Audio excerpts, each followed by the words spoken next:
that he is expressing the concerns that I am putting forth here today. As you talk about the next general election, are you concerned probably that the legislative proposals that the president would have today, as he tables his report, could be inhibited by parliaments almost by February next year? Most of you have gone to campaign for the respective seats you're looking for. No, our term, of course, ends next year, August, and therefore it is upon the legislative arm to ensure that it expedites.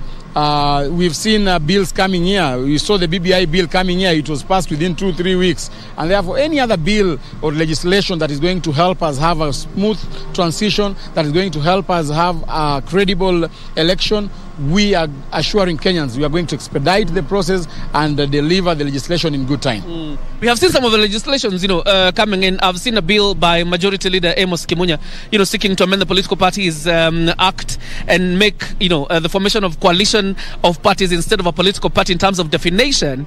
It appears like this is what much of what you will be dealing with as you head towards the next election. Of course, we've seen coalitions not living up to their words, and therefore it's very important for us to legislate how are we going to have coalitions having binding agreements. We've seen people giving promises pre-election, but immediately they get into power, they disregard the agreements with absolute disobedience.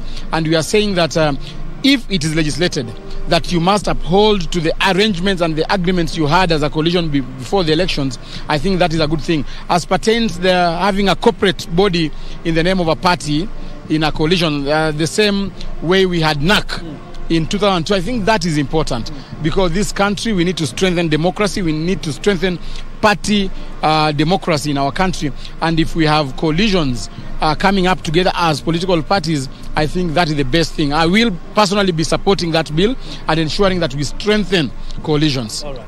Senator Cleopas Malala from Kakamega speaking to us live from Parliament buildings. What you can hear behind me, the hummings of the Kenya Defence Forces as they prepare to mount the Guard of Honor in honor of President Uhuru Kenyatta as he makes his way here to address the National Assembly and the Senate on the 8th address, the State of the Nation address. Back to you in studio. We'll be coming back with more interviews and analyses in Parliament buildings.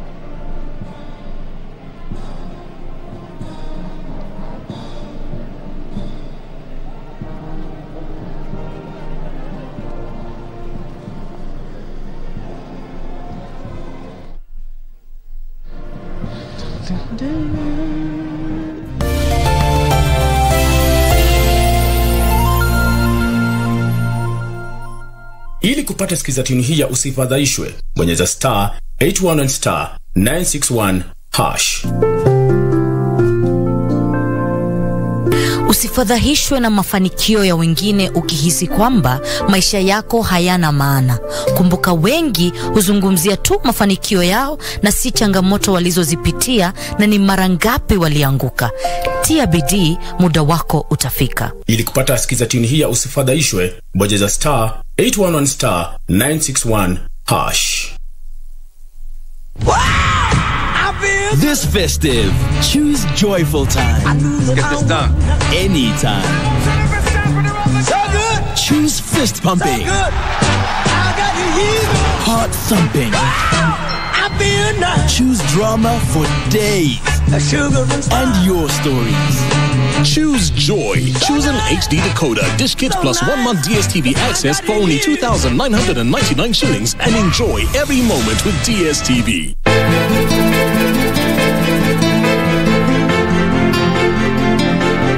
Najua kwamba Lea yuko hai. Nina imani kwamba Lea yuko hai. Mama yuko hai. Go pack your stuff. We are leaving.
President of the Republic, Uhuru Kenyatta, to make his way here at Parliament building. So any moment from now, we are expecting President Uhuru Kenyatta to make his way here at the Parliament buildings. Already the Kenya Defence Forces have mounted that crucial guard of honor, just waiting for the guest of honor for this particular event. That is Uhuru Kenyatta. In the meantime, we have legislators who are still looking inside Parliament building. Remember that this is a joint National Assembly sitting comprising both senators and members of the Parliament. And what we know is that the President was supposed to arrive here at exactly 2 p.m. It is now about 15 minutes past 2 p.m. So whether they are running late of schedule or not, it is only a matter that can be discussed maybe in detail by the organizers of the State of the Nation address. There's been security beefed up at this particular area way from morning, and right now this particular Parliament road is blocked, cordoned off by a multi-agency security team. We're talking about the National Police Service, the Kenya Defence Forces, and elite military installation in, outside and around the periphery of the Parliament building. So any moment from now, everyone is on standby. The Kenya Defence Forces, and we were led by their band, and also a host of journalists who've also been camping here since morning, just waiting for the guest of honor, and who's now the head of state, that is Uhuru Kenyatta. And all the buildings are secured. This is just part of the security protocol that usually occasioned by this particular kind of atmosphere or event. So earlier on we had members of the public who were able to talk to, stating that the most important thing they want the president to address is matters economy, and they say that they have been greatly affected by the COVID-19 pandemic.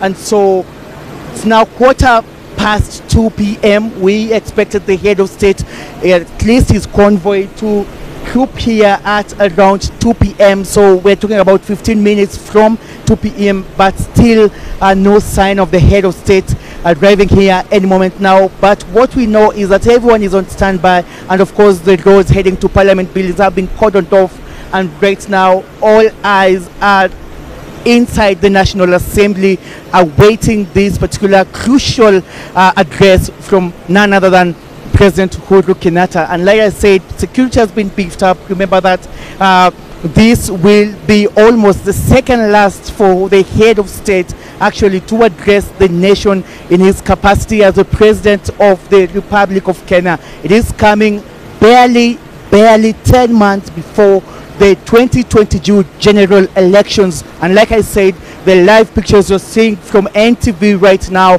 is that of police cordoning off this particular area. We have a host of multi-agency security detail here at the Parliament Road, just outside the Parliament buildings, and of course no one is not being let. Very few people are actually being let in. We're talking about the VVIPs, who of course are the members of public, members of parliament. We're talking about the women rep, we're talking about the senators, and also we're talking about the MPs. Earlier on, I was able to see Chief Justice Martha Koome making her way into the parliament building. This, of course, will almost most certainly be her first attendance in such a quorum, in such an event, talking about the State of the Nation address. And so earlier on, we were also able to talk to some of members of parliament who said, you know what, at this particular moment, they expect the president to unite the nation, even as the country heads toward the 2022 general election. But what also we expect is just a duplication from what the head of state said during the Mashuja Day in Kirinyaga County. We expect the president, of course, to present his achievements, to, you know, table down his CV and what he has achieved in his second term in office. And we also expect the president to indicate what the country should expect, even in line with the new outbreak of the COVID-19 variant. We expect the head of state to announce whether the country, the Ministry of Health, is going to take extra measures in making sure that this particular outbreak is contained. But also remember that the Ministry of Health, through the CS Mutai Kagwe, has been stressing that it's not time to relax or to flex. It's not time to drop the guard, but it is time to flex muscles in terms of containment. But what will the head of state do in terms of even emphasizing on that? So we're now seeing there's now some live action. Actually, now we're seeing there's a motorcade that is just now approaching. We're just going to ascertain if indeed who's actually coming out from this particular motorcade. What we know is that this is now very, very, very close. It's actually coming home. And if I am not wrong, that is the Right Honorable Raila Amolo Odinga, the Right Honorable former Prime Minister, His Excellency Raila Amolo Odinga, just arriving on time to receive the head of state. So I can confirm, at least from where I am, that Raila Amolo Odinga, the Orange Democratic Party leader, has just arrived here at the Parliament buildings, paving way any moment from now for the arrival of the head of state, Uhuru Muigai Kenyatta. And of course, like I said before, and like you can see from your live screen on NTV, the KDF has already mounted its guards of honor. And right now, the band is now doing the very, very final rehearsal, the very, very final stages to the arrival of the head of state. And just to give some detail in regard to this particular mounting of the guard of honor, what we know is that this is the Kenya Army, which is part and parcel of the Kenya Defense Forces. But like I say, they don't just here alone. We have a multi-security detail. We also had the Reke Squad, the elite unit from the National Police Service. And any moment from now, we are expecting Uhuru Kenyatta to arrive. But also to mention, we also have the generals of the Kenya Defense Forces who also arrived here moments ago. There's a battery of journalists also who we've been camping here actually since very early in the morning, just to make sure that our viewers get the live updates and get each and every detail in pertaining to this. Is it the 8th address, the 8th National address from the head of state. And like I said, we expect 4 key issues in this particular event. We're talking about the security, we're talking about politics, and majorly in politics, especially preparations towards the 2022 elections. And right now, it is 20 minutes past 2 p.m. And now I'm being told that the presidential motorcade has just left State House, Nairobi. President Uhuru Kenyatta's security detail has just left, and that is 20 minutes past 2 p.m. And so it's going to take less than 15 minutes, if I'm not wrong, for President Uhuru Kenyatta's detail to arrive here at Parliament Road, just in Kitui County. And the security detail in the country were on high alert that if they would have crossed over the borders, maybe they would have been planning a terror attack. And so the country has been on high alert, but even more, the security, that is the Cabinet Secretary for Interior, Fred Matiang'i, also stating that during these particular festivities heading into Christmas, it is usually a norm, it is usually a tradition for the country to be on high alert. And so any moment from now, ladies and gentlemen who are watching us live on NTV, we are expecting the head of state to make his way. Already all the generals of the Kenya Defense Forces are just in position, queued to receive President Uhuru Kenyatta. And of course, inside Parliament, we will have the Speaker of the National Assembly, the Speaker of the Senate, and a host of legislators, selected legislators, because of matters social distancing and containment of the COVID-19. So there will be about just slightly over 100 members of Parliament who we are expecting to be part and parcel of this particular State of the Nation address. And apart from that, we expect, of course, more and more reactions, especially after this particular State of the Nation address. What will the president actually reveal in terms of his legacy? Remember that it is now the final stretch for the head of state. It is the penultimate stage for President Uhuru Kenyatta, who will also be on keen just to talk about, if he will talk about a possible transition in regards to both administration-wise as well as political aspect of it. And so all eyes right now are on Parliament Road, which is expecting the presidential escort and motorcade of the head of state, President Uhuru Kenyatta. It is not confirmed up to this moment whether the deputy president, that is William Ruto, is attending this particular function.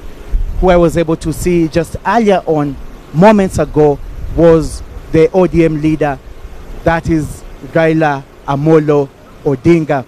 And so remember the president's speech from Kirinyaga. Maybe many are saying that it will basically be a repetition to it. Remember that the president actually spent almost 2 hours during the Mashujaa Day celebration in Kirinyaga County, just emphasizing on what they were able to do, what the Big Four agenda has done so far. But apart from last year's State of the Nation address, where also the president really supported the Building Bridges initiative, pundits say that we are not expecting that this time round because of the court case, the appeal case for BBI that's currently at the topmost court in the country, that is the Supreme Court. So maybe the president is now just going to focus on the Big Four agenda and, of course, his legacy. And so we're on standby as journalists, and we're on standby. We've been on standby since 4 a.m. just trying to get each and every detail as to what this particular State of the Nation address will pertain. And who also we were able to see here was also the governor of Nairobi, that is Honorable Anne Kananu, who's the first ever female governor for the capital city. And she's, of course, the host. And also we earlier on saw some activity from the Nairobi Metropolitan Services, just trying to make sure that this particular venue is clean, is in order, From where I stand, I see the NMS has put new cabros just outside the Parliament buildings, and of course this is just part and parcel of the reforms that have come with the Nairobi Metropolitan Services. So for the members of the public, I think they're just being contained about 200 meters from where I stand, because this particular place is now a no-go zone. It's cordoned off. It's a tradition of which motorists are not supposed even to get near this particular place. And earlier on, we had some activity, and at least along Cityway Hall, which is just adjacent to the Parliament Road. Now, this one indicates that the president is not very far away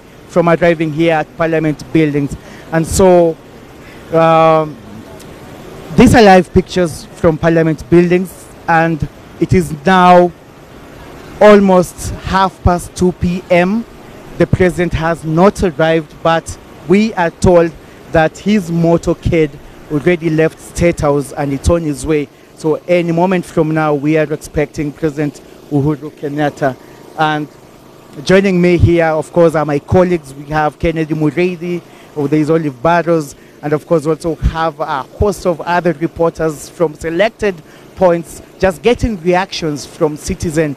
What does this mean to them in wake of COVID-19, in wake of the state of security in the nation, and of course matters politics, and most importantly, preparations towards the 2022 general elections. And so we're here and we're just camping, and any moment from now we'll be briefing you, our viewers, and telling you even as to when the president arrives here at Parliament buildings.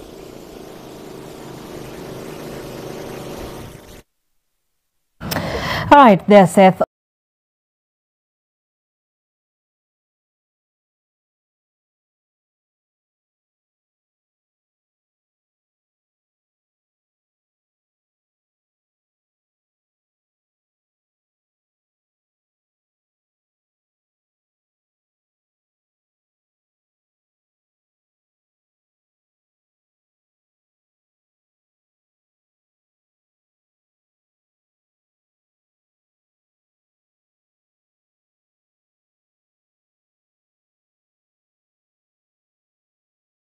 Among them patriotism, national unity, sharing and devolution of power, the rule of law, democracy, and participation of the people. The president is also going to report to the nation the measures taken and the progress achieved in the realization of human dignity, equity, social justice, inclusiveness, equality, human rights, non-discrimination of the marginalized. He is also going to update the country on the realization of good governance, as well as integrity, transparency, accountability, and sustainable development. Thereafter, the president will publish in the Gazette the details and the measures as well as progress of all this, and submit a report for debate to the National Assembly on the progress made in fulfilling the international obligations of the Republic of Kenya. This will be the 8th address by President Uhuru Kenyatta on the state of the nation. This address comes at a time when Kenya, just like her global partners, is grappling with the effects of COVID-19. The pandemic has dealt a major blow to the country's economy, as well as other sectors such as education, which did see the closure of schools for a couple of months in 2020. Thereafter, there was a phased reopening, but of course the situation was already different. Kenyans were dealing with a new normal, hence the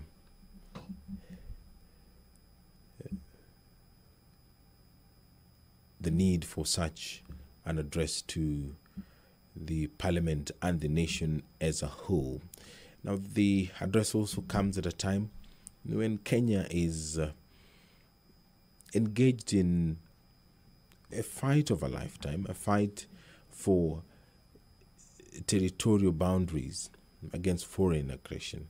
It is a matter that the president has spoken about widely, and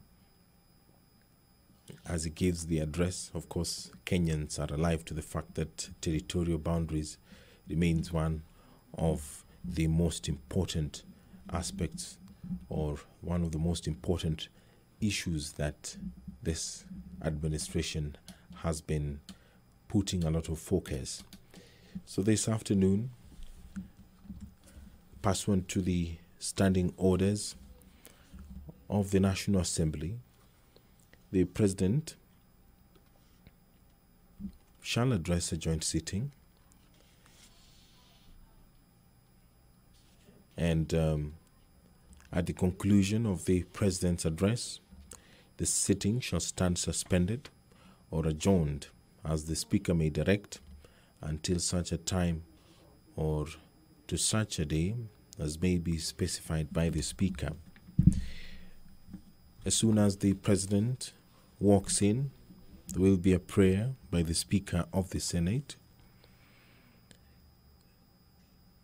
There will be convocation, 1 by the Speaker of the Senate, 2 the Speaker of the National Assembly, and 3 the Speaker of the National Assembly will invite His Excellency the President to make his address. And thereafter, the joint sitting will adjourn. Of course, the Speaker of the Senate will be the first to adjourn the Senate, and thereafter, the Speaker of the National Assembly will adjourn the sitting of the National Assembly. And according to the standing orders of the National Assembly, the President shall address a special sitting of Parliament once a year and may address Parliament at any other time. The Speaker shall notify the members of the place, date, and time of a sitting, and also whenever the Speaker has been informed that the President will address a special sitting of Parliament on a specified day and time, then on that day, no motion for the adjournment of the House shall be made before the time for which the President's arrival has been notified. And on President entering or leaving the chamber, members shall be called to order and stand in silence whenever the President enters or leaves the chamber. The President may be accompanied in the chamber by an aide-de-camp. Whenever the President addresses Parliament, the Speaker of the National Assembly shall take the seat on the right of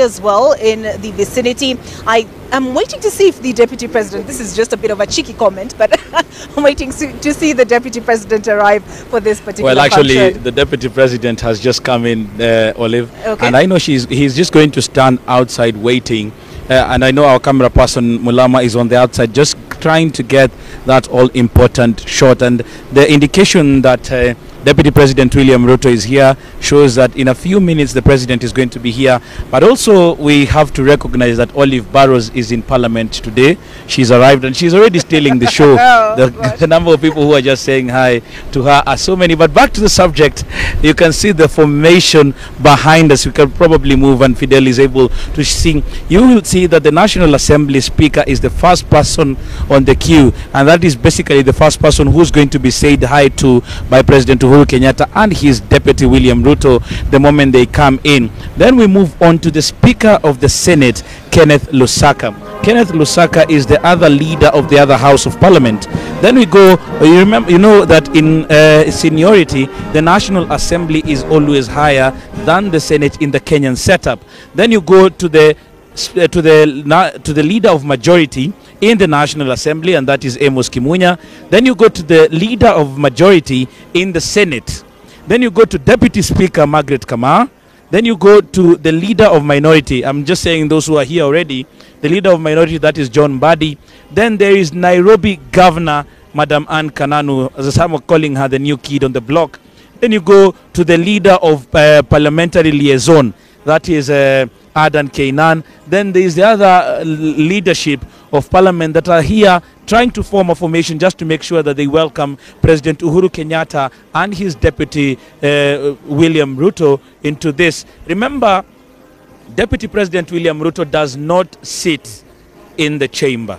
He sits at the gallery? In the gallery, that is at the Speaker's gallery, so that he and others, including Raila Odinga, whom we have already seen, Kalonzo Musyoka, will be there and they will be watching from the periphery. The only person who is allowed in the National Assembly is the president, or in the chamber is the president, because it is his day. And it is constitutionally allowed that he has to come in here and appraise the country on the steps his government has taken in making sure that we are enjoying the freedoms that we're enjoying today. I have a question. In America, the U.S. president has to seek permission before getting into the precincts of the House, either the Congress or the Senate. Is that the same case here? Does the president have to get permission to make his way in here? Yes, Olive, he has to do so, because remember, this is another arm of government. The three arms of government are interdependent but also very independent in that sense. So on last week, Tuesday, the Speaker of the National Assembly, on request from the President, was able to communicate to the House that President Uhuru Kenyatta seeks to give the State of the Nation address. And then, after communicating that, the matter was approved, and that is why we are having him here today. The president cannot just come in, like, remember in the other dispensation, that is before the 2013 election, the president was a member of parliament. That meant that the president could come into parliament at his will. But in this new dispensation, that one that we started in 2013, the president and his deputy are not members of parliament. So they have to seek permission to come into the House to address any matter. The deputy president has to sit in the gallery because he is not recognized by that virtue. All right. So this arrangement here is not haphazard. It's very deliberate. I beg your pardon. Yes, there are protocol officers who make sure that this thing goes as planned. Now you can see on your camera, as it's being shown by a camera person, Fidel, that is Deputy President William Ruto saying hi to Speaker Justin Muturi. They move on to Kenneth Lusaka, and this is actually also very deliberate. Instead of him standing outside and waiting for President Uhuru Kenyatta, he also has to come and pay homage to the leadership of Parliament that has already come out to receive him and the President. Then immediately he finishes paying homage, he will go out and wait for President Uhuru Kenyatta, who immediately, when he comes, will first of all will have the national anthem. Then he'll inspect a guard of honor that has been mounted for him before he comes in. So we are looking at the possibility of this whole event starting probably after 3 o'clock, so that the president may take about 2 hours. The last time we were here, it took 2.5 hours standing, reading what is going to be. Most have said that this probably might be his last. Others are saying his second last. But he might also be telling us inside there what is in store for his government and what he basically has done. It's in other words, this is an opportunity for the president to tell the country what his government has been able to do. It's free publicity. All right. And I remember the last time we were speaking, I cut you off when you were addressing the construction that's been happening in and around Nairobi. Do you think the timing of this State of the Nation address is deliberate? It is deliberate. Remember, it is, in as much as it is called a State of the Nation address, it is political. Everybody has to put in what they have been able to do. Even when a guy comes to you trying to tell you, oh, Olive, I have seen you, I like you, they have to put in their credentials. And that is what President Uhuru Kenyatta will basically be doing today. He will be putting in his credentials and saying that this is what I have been able to do. I asked you whether you've been able to notice whether Nairobi is a construction site. The jam in Nairobi has intensified because of the development that is being able to see. However, it has been disputed by Deputy President William Ruto and some of his allies who have been of the opinion that whatever money has been put into it did not matter, and that money could have been put in other development projects. Remember, there is the Big Four that has also been said. In every rally that William Ruto goes to these days, he's able to say that he is going to pick up on the Big Four where President Uhuru Kenyatta left it. So he feels like there is a problem, and this problem needs to be taken care of at this particular time. So he believes that President Uhuru Kenyatta got lost somewhere when he shook hands with ODM leader Raila Odinga, and that is where everything development stopped. And actually, in the lead up to this State of the Nation address, he suffered a number of setbacks. Of course, there was the whole BBI issue. I know a lot of people are debating on whether this is his last or his second last. If it indeed is his last, then his legacy is on the line. And the BBI process was what he anticipated would cure, quote unquote, the tumult that we experience with each and every election cycle. So how do you think he's going to address that? Well, remember, Olive, we were here with you actually last year in November when President Uhuru Kenyatta was saying his State of the Nation address, and he had really pegged his hopes on the Building Bridges initiative. Remember, just as you rightly said, is that he was looking at it as the panacea to what has been ailing the country for so long. And when the courts put the brakes on the Building Bridges initiative, President Uhuru Kenyatta came out to say that he is going to do it, whether through what Parliament has said, or in any one way or another, he is going to make sure that what was espoused in the Building Bridges initiative is going to come to fruition. Now, fast forward to the campaigns that we are seeing from ODM leader Raila Odinga and Ruto. ODM leader Raila Odinga has been revisiting the issues that were contained in the Building Bridges initiative, insisting that if he is elected president, there is a probability that he is going to bring them back, whether through that BBI that was being proposed or now make them into policy. And that is what he is looking into. For President Uhuru Kenyatta, he might not probably go in to speak about that particular matter now that it is water under the bridge, but he might also want to see how, or speak to how his administration in the last 8 months is going to unite the country. Remember, an election is coming, Olive. And Kenyan elections have been one of the most contested. And President Uhuru Kenyatta has been saying that they want to look for ways of seeing that they can reduce the contestation. In yourself having voted or never voted or being in the country for so long, do you think that we can have a non-contested election in the country? Already, you can just tell from the atmosphere that the temperatures have risen. We've seen the ODM party respond to the Independent Electoral and Boundaries Commission just this morning. Is it morning or afternoon? Addressing the letter written by the IEBC to the Interior Principal Secretary Karanja Kibicho regarding their participation in the National Multi-Agency Consultative Forum on election preparedness. So already you can tell there is already some contestation. Yes. Yeah, and this is likely to go on, Olive, because what I have heard even from the sentiments, I was having a chat earlier on by former majority leader in the Senate, that is Kipchumba Murkomen, and he was hailing the move that Chebukati said, and he says if it is indeed true, according to them, and there are issues with what they have raised with the CJ being in that particular committee. But remember also, the CJ has responded to that letter to the UDA party, specifically the Secretary General, that is Veronica Maina, in saying that they believe that Deputy President William Ruto and his people are suffering from mistrust or from trust issues. In trying to say that, they're basically saying, telling off the DP and saying we are not going to move away. But now, another thing has happened.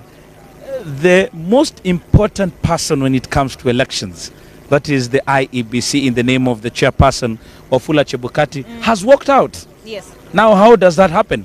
I'm even getting reports that that committee was supposed to sit again today. They have not sat. That letter from Chebukati was very express that we believe that there are some people in the technical working group who want to tell IEBC what to do. So there are these issues. That we're in Parliament, they raise the issue of this, that there are two distinct entities within the entity. There is the the group within which the Chief Justice is a part, and that is the National Multi-Agency Consultative Forum. Then there's the Technical Working Committee, which she said she is not a part of, but is represented in by the Judiciary Committee on Elections. So, you know, she seems to be drawing that distinction. But part of what Chebukati raised now that we're in Parliament is that the roles of JLAC, he feels like even the roles of JLAC have been usurped by this particular forum. Yeah, remember, JLAC is a very critical element when it comes to any election. Remember, the IEBC reports to the Justice Legal Committee of the National Assembly. It is that specific committee that even deals with the question of giving them the budget. So, when the IEBC says that some of these roles have been usurped by this technical committee, then it basically then means there is a probability that they were even going for their roles when it comes to budgetary issues. I'm just speculating, I do not know.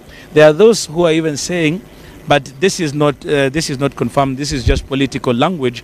Some of them were saying there is even the probability that some people in the technical committee wanted to point to the person who should be getting the tender. And that is why you are a senior political affairs reporter. So they were trying to point as to who should get this tender of printing the ballot papers. Remember, this is not just any other election. This is a transition election. And the transition election in every country where you go to has a lot of stakes at hand. And probably that is what we do expect that probably President Uhuru Kenyatta might touch on. But moving on, there is the question of hunger. Remember, in September, it was declared a national disaster. Yes. We expect that President Uhuru Kenyatta will be putting it in the open, what his government has been able to do in mitigating these effects. Remember, just yesterday or this week, the Red Cross has put out an alert where it is going to those places that are heavily affected by this drought, and they want to buy these animals that are affected. Instead of the animals dying, let us give you money the animal so that you can buy program. Yes, so that you can buy food, and you can also probably go ahead and probably buy animals when this drought is gone. All right. Yeah. So, and this comes, of course, on the heels of the climate change conference, not just in Glasgow, but this was the main topic of conversation at the Devolution Forum. Yes, in Makueni, actually, we saw so many people who were able to speak to that, and including experts. And the question that Kenyans are asking themselves is, what can I do? President Uhuru Kenyatta is pushing for the adoption of the 10% forest cover. One of the resolutions that came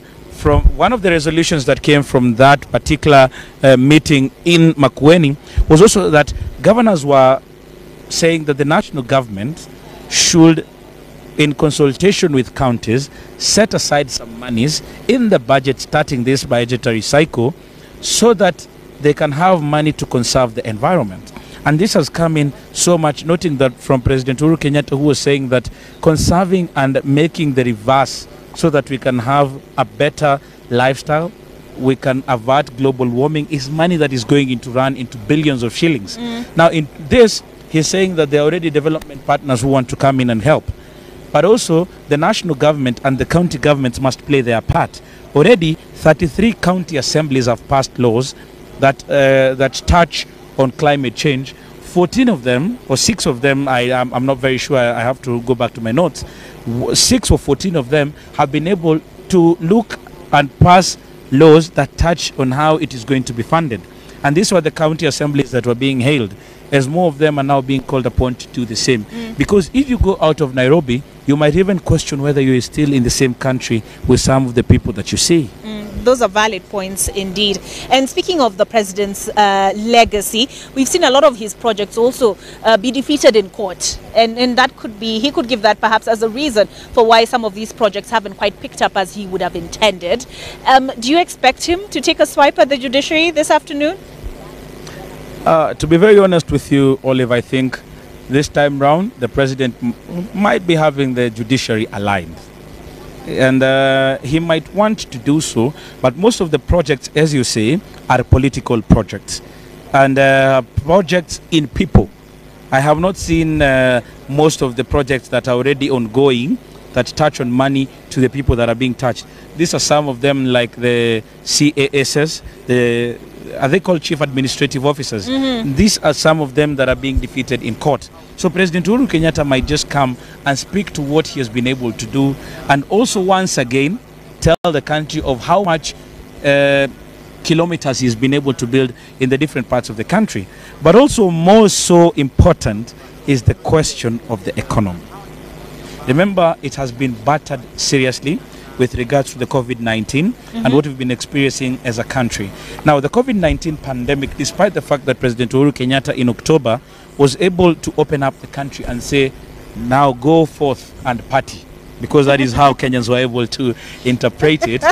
Because if you go to any bar right now, because I go to them sometimes, you'll find the number of people there has actually increased. So what they basically say is that with this new variant that has been found, you're calling it Omicron? Omicron. Omicron? I call it Omicron. Potato. You know, Olive is an English person. But we do expect that President Uhuru Kenyatta might be calling again on Kenyans to remain more vigilant. We don't know whether the ministry has been able to advise that it is time that we put travel restrictions to other countries. Remember, even the South African government has come out and said, tafadhali, msituwekee vikwazo. But all in all, it is a wait and see. Yeah, but understandably, it's caused jitters because we've only just reopened. Business is only just picking up once again, and then to have this variant come in and throw a spanner into the works. I know residents of South Africa are viewing it as a punishment for having discovered this new variant. So understandably, it's causing jitters. It's caused jitters in the global economy. I'm sure Julian Zamboko, our business editor, can provide more insight into this. But we saw stock markets plummet.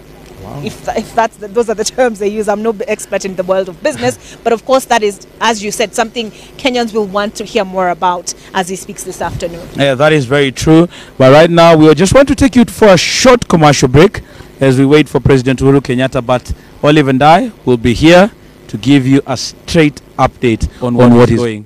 Keep it NTV.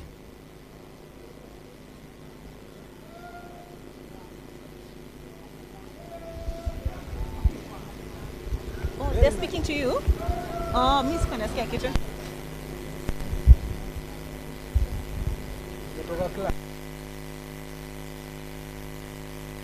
Left, right, left, right, left. Left, right, left, right, left. Left, right, left, right, left, right, left. Left, right, left, right, left, right, left. Red hot. Order.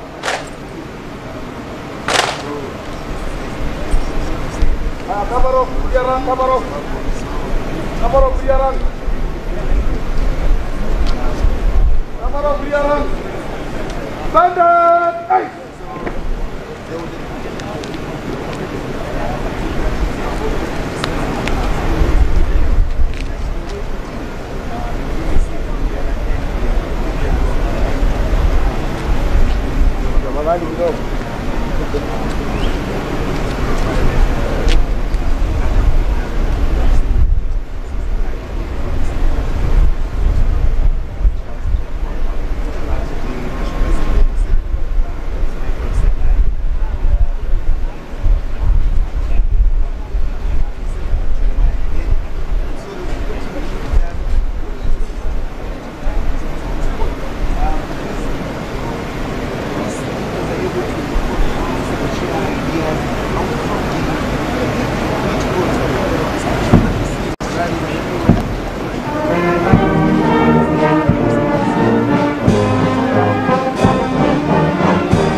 and ready for inspection, sir.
Kila kitu sawa, si ndio?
Sasa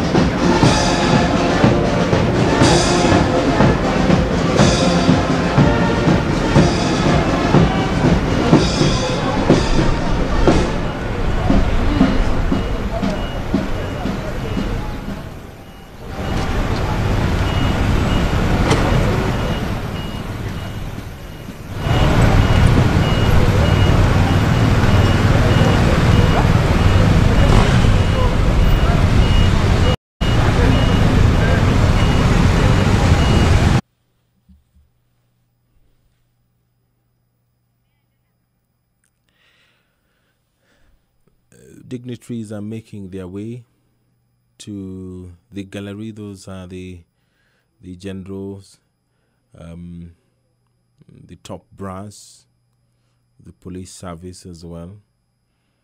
They're making their way to the gallery, which is situated just above the sitting or the chamber. There is the public gallery and the speaker's gallery. Usually during such an occasion, the deputy president sits in the speaker's gallery. If you're just joining us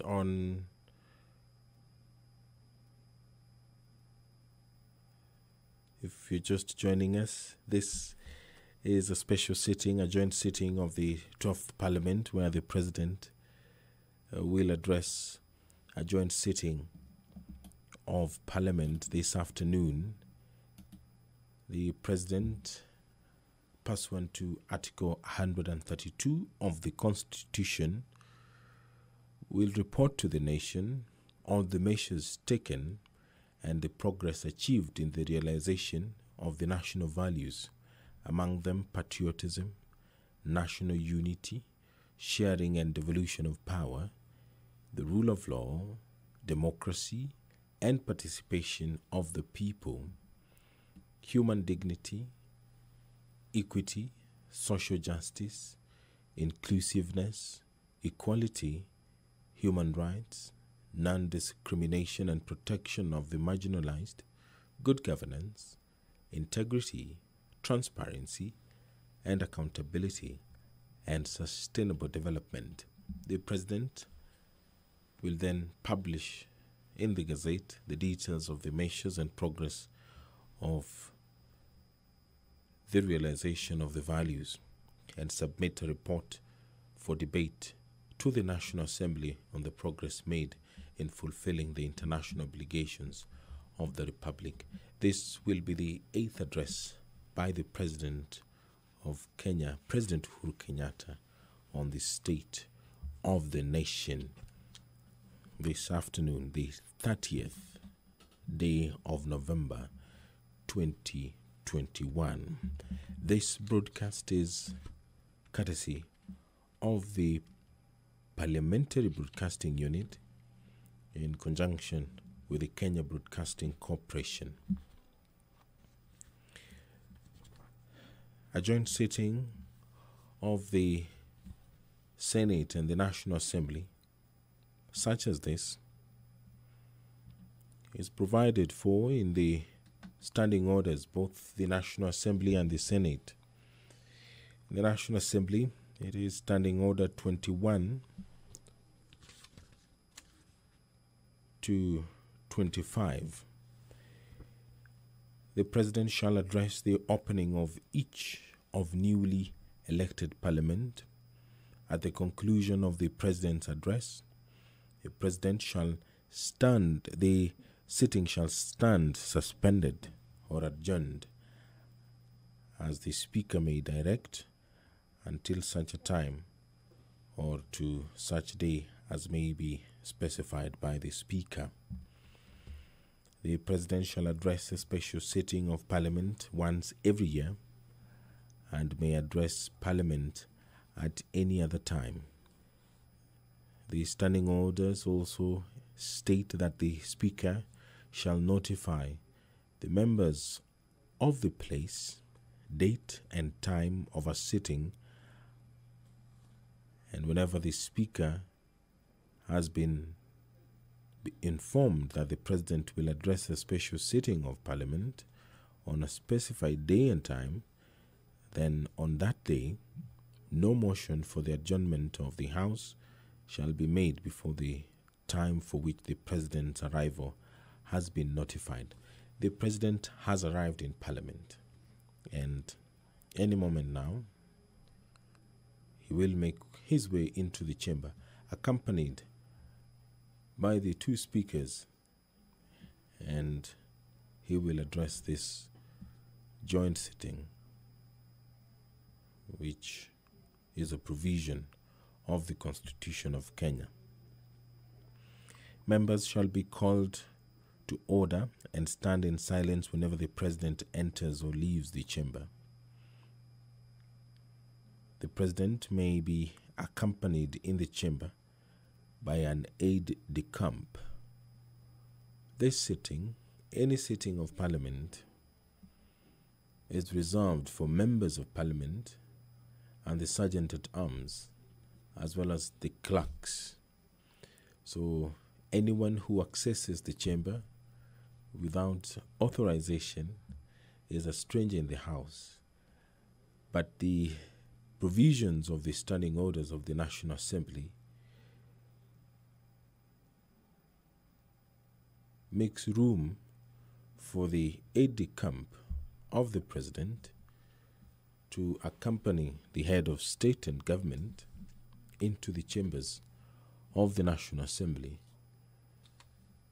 Whenever the President addresses Parliament, the Speaker of the National Assembly shall take the seat on the right of the President, and the Speaker of the Senate shall take the seat on the left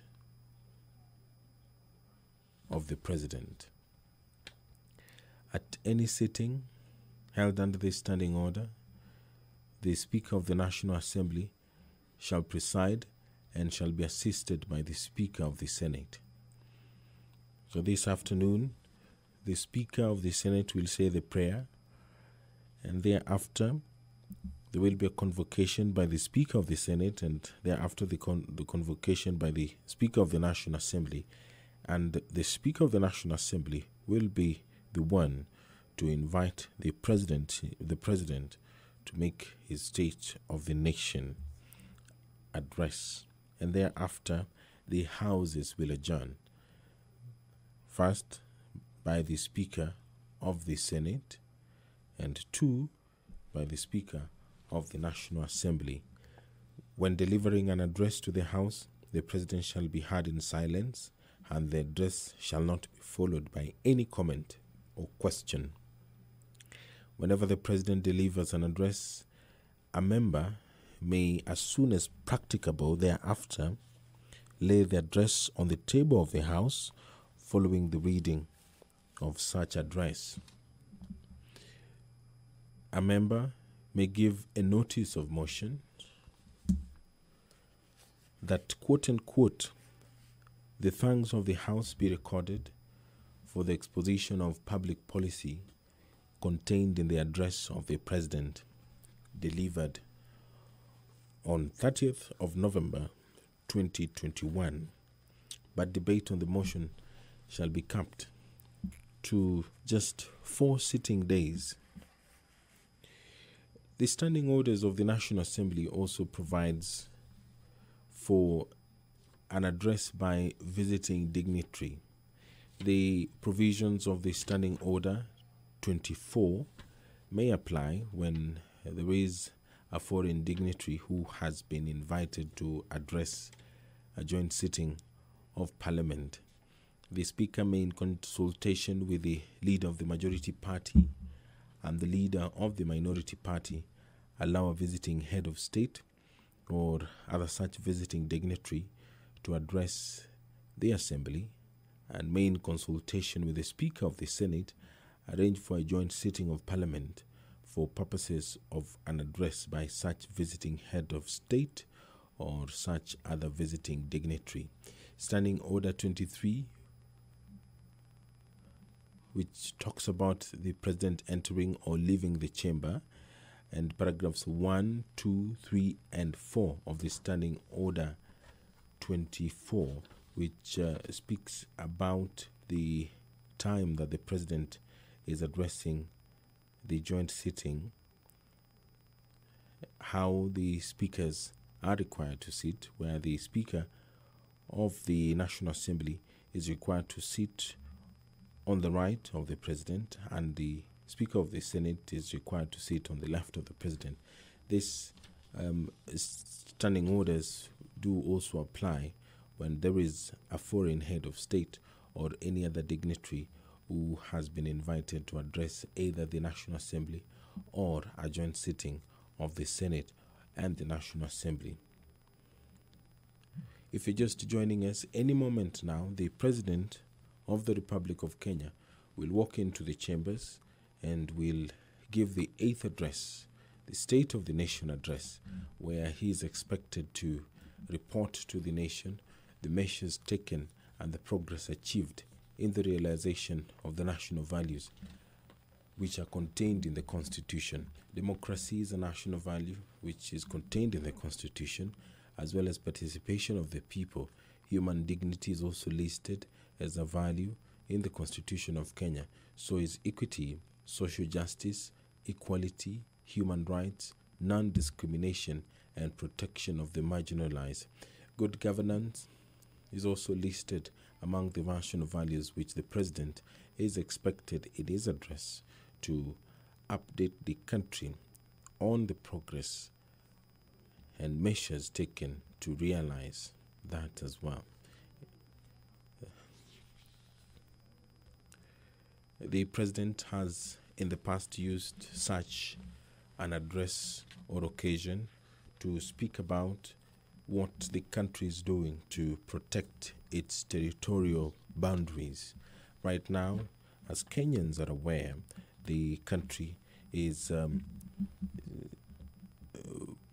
fighting to, at least not physically, to protect its territorial boundaries. It is one of those issues that the President has spoken about in other forums and made it categorically clear that Kenya will not yield to any pressure and will not forfeit even an inch of its territorial borders.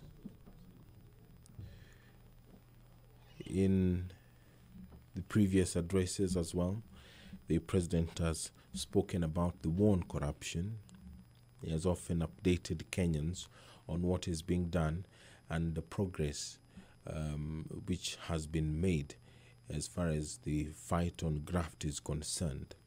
Perhaps this will provide an opportunity for the President to once again talk to the country about what his administration is doing to ensure that the country is able to fight corruption and reclaim some of the resources which have been lost to graft.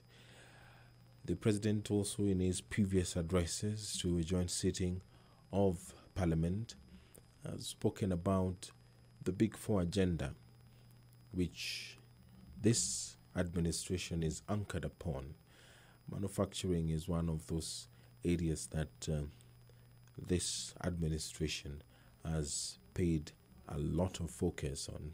So perhaps the President will use this opportunity to update the country on the status of this Big Four agenda, which was announced by the President when he was sworn into office for the second term. Food security is one of the agendas. What is the status of food security? The country is currently battling drought. The government has dispatched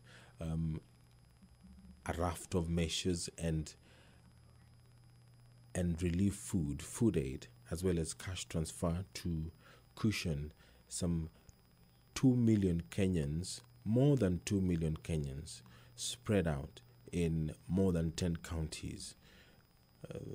They're facing a lot of challenges as far as vagaries of weather is concerned. Of course, Famine is something that is not new to them, and the government has been doing everything possible to ensure that those Kenyans are taken care of. On your screen,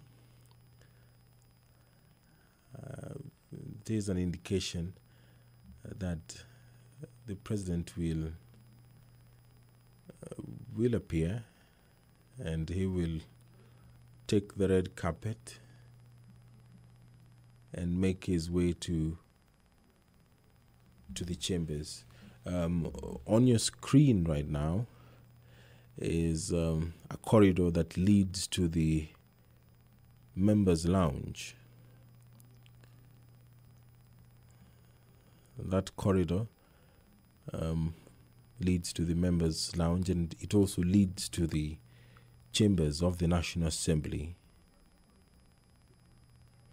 So the president will appear, accompanied by both speakers, Speaker of the National Assembly and Speaker of the Senate. And he will walk along that corridor and make his way to the National Assembly chambers. The National Assembly chambers is spacious enough to accommodate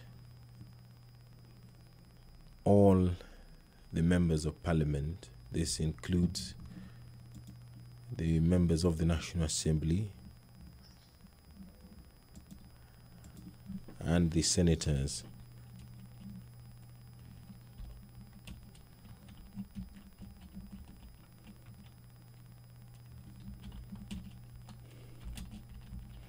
This sitting is being conducted in strict adherence to the COVID-19 protocols. Of course, not all the members will be able to sit in the chamber because the Parliamentary Service Commission has often ensured that the sitting arrangement is organized in such a manner that the house is not crowded.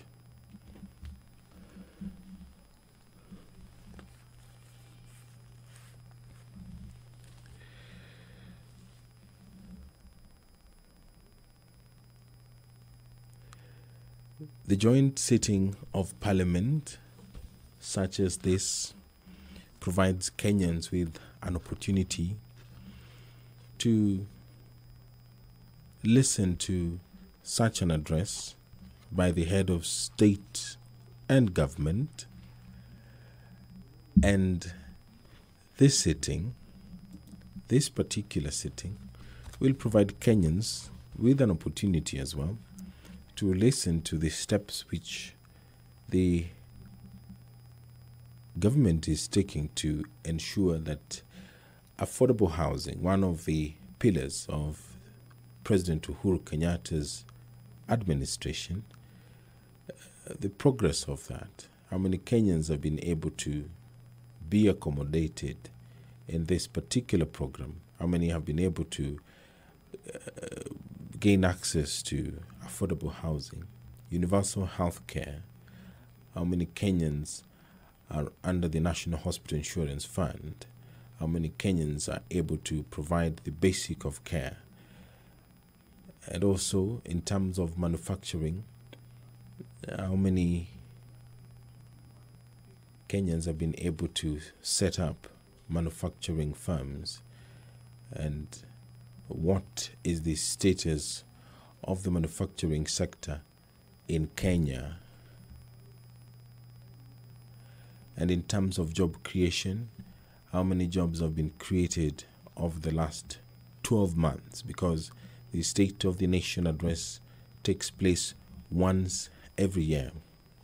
So the president will be able to update Kenyans on all this, the status of the Big Four agenda, the steps being taken to realize the national values which are contained in the Constitution of Kenya. They include patriotism, national unity, sharing, and devolution of power. Last week, there was the devolution conference which took place in Makueni County, and the focus was the war on climate change. Governors representing counties vowed to take matters into their own hands and play an integral role in the war on climate change. Over 2 million trees are being planted in Makueni County. There are counties which have adopted policies that are engineered to position them strongly in the war against climate change. Climate change is one of the issues that all government, not just Kenyan government, is dealing with. So how is the government of Kenya going to make it relevant to Kenyans, the issue of climate change? What is being done? The president did announce a couple of months ago, and he also announced it last week when he addressed the devolution conference, that the government will be utilizing some $62 billion. 13% of that will be own-sourced, and the remainder will be sourced from abroad to fight climate change. A colorful procession by the Sergeant at Arms, followed by the two maces of the National Assembly, and followed by the clerks of the National Assembly, and President Uhuru Kenyatta, accompanied by the two speakers of the National Assembly and the Senate, making their way into the chambers. It is the time that many Kenyans have been waiting for, and the time is nigh. I will now hand you over for this special broadcast of the State of the Nation address. President Uhuru Kenyatta will be giving the 8th address to a joint sitting of Parliament, the Senate and the National Assembly.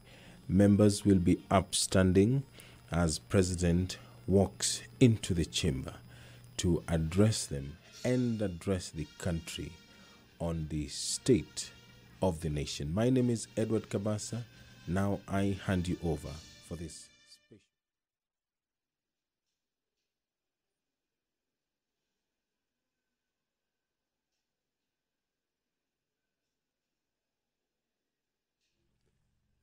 Naam, Rais Uhuru Kenyatta tayari kaingia ndani kwenye bunge la taifa.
With your abundant favor and blessings, as your servants whom you have been pleased to call to leadership positions in this republic, we seek guidance to treat and consider all matters that shall come under our deliberation in so just and faithful a manner as to advance the peace, prosperity, and welfare of our country and of those whose interests you have committed to our charge. Amen.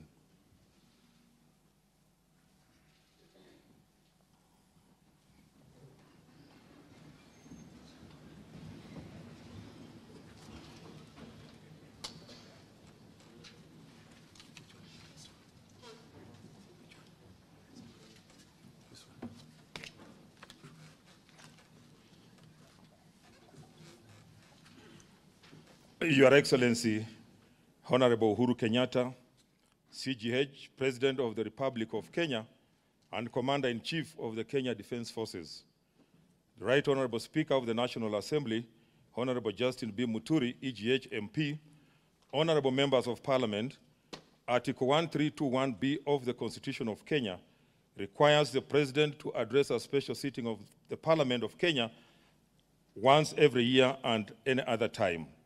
Further, Article 1321C requires the President to inter alia report in an address to the nation all the measures taken and the progress achieved in the realization of the national values set out in Article 10 of the Constitution. In addition, Article 2407 of the Constitution requires the President in his capacity as the chairperson of the National Security Council, NCC, to report to Parliament annually on the state of the security of Kenya. In this regard, pursuant to Article 1321B and C1 and 2 of the Constitution and Senate Standing Order number 222.1 and 2, upon a request by the Presidency via a letter reference number OP/CAB 2612A, dated 19th November 2021, I gave notice of today's special sitting to the Honorable Senators via Gazette Notice number 12989, which was published on Friday, 26th November 2021. Accordingly, Honorable Members, this special sitting is properly convened. I thank you.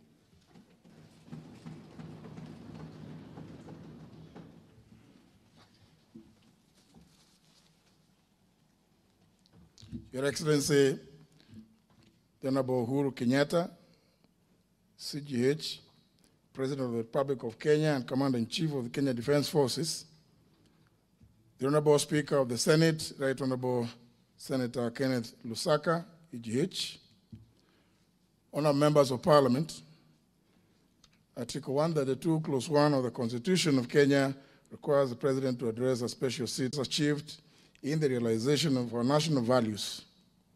Additionally, Article 132, Clause 1, Paragraph C, Roman 3, provides that the President shall submit a report for debate in the National Assembly on the progress made in fulfilling the international obligations of the Republic.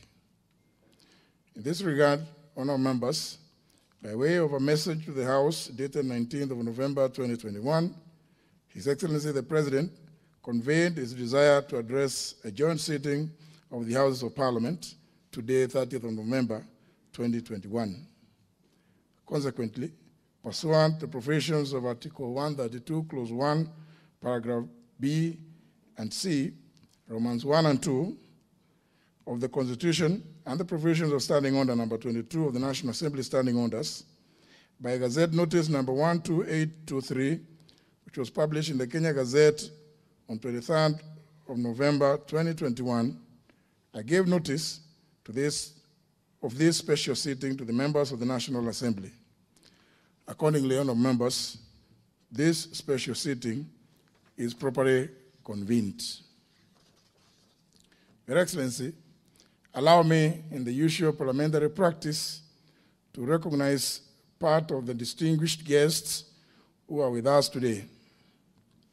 Seated in the Speaker's role, I wish to recognize His Excellency, the Deputy President of the Republic of Kenya, Dr. William Ruto, EGH,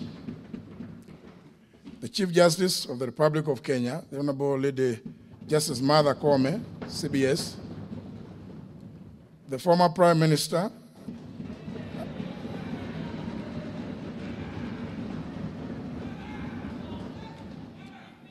and the African Union's High Representative for Infrastructure Development in Africa, the Right Honorable Raila Odinga, PGH,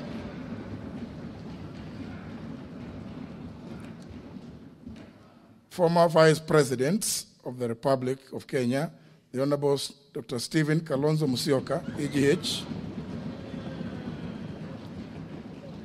and the Honorable Musalia Mudavadi, EGH, and the Chairperson of the Council of Governors, who is also the Governor of Embu County, the Honorable Martin Wambora, EGH. Please join me, honorable members, in welcoming them to the National Assembly. Your Excellency, allow me also to welcome other members of the judiciary present today, including the Honorable Lady Justice Njoki Ndung'u, Judge of the Supreme Court, Justice Daniel Musinga, President of the Court of Appeal, Lady Justice Lydia Achonde of the High Court, and Justice Oscar Angote, and Lady Justice Maureen Onyango. Your Excellency, may I also accord special recognition to all Cabinet Secretaries present, the Head of the Public Service, Dr. Joseph Kinyua, Principal Secretaries, the Governor of Nairobi City County, Honorable Anne Kananu, members of the Diplomatic Corps present, and the Chairperson of the County Assembly's Forum, who's also the Speaker of the County Assembly of Nyandarua, the Honorable Wahome Degwa. You are all welcome to Parliament. Honourable members, invited guests, ladies and gentlemen, it is now my singular honor and privilege to invite His Excellency the President of the Republic of Kenya and Commander-in-Chief of the Kenya Defence Forces to address this special sitting of Parliament. Welcome, Your Excellency.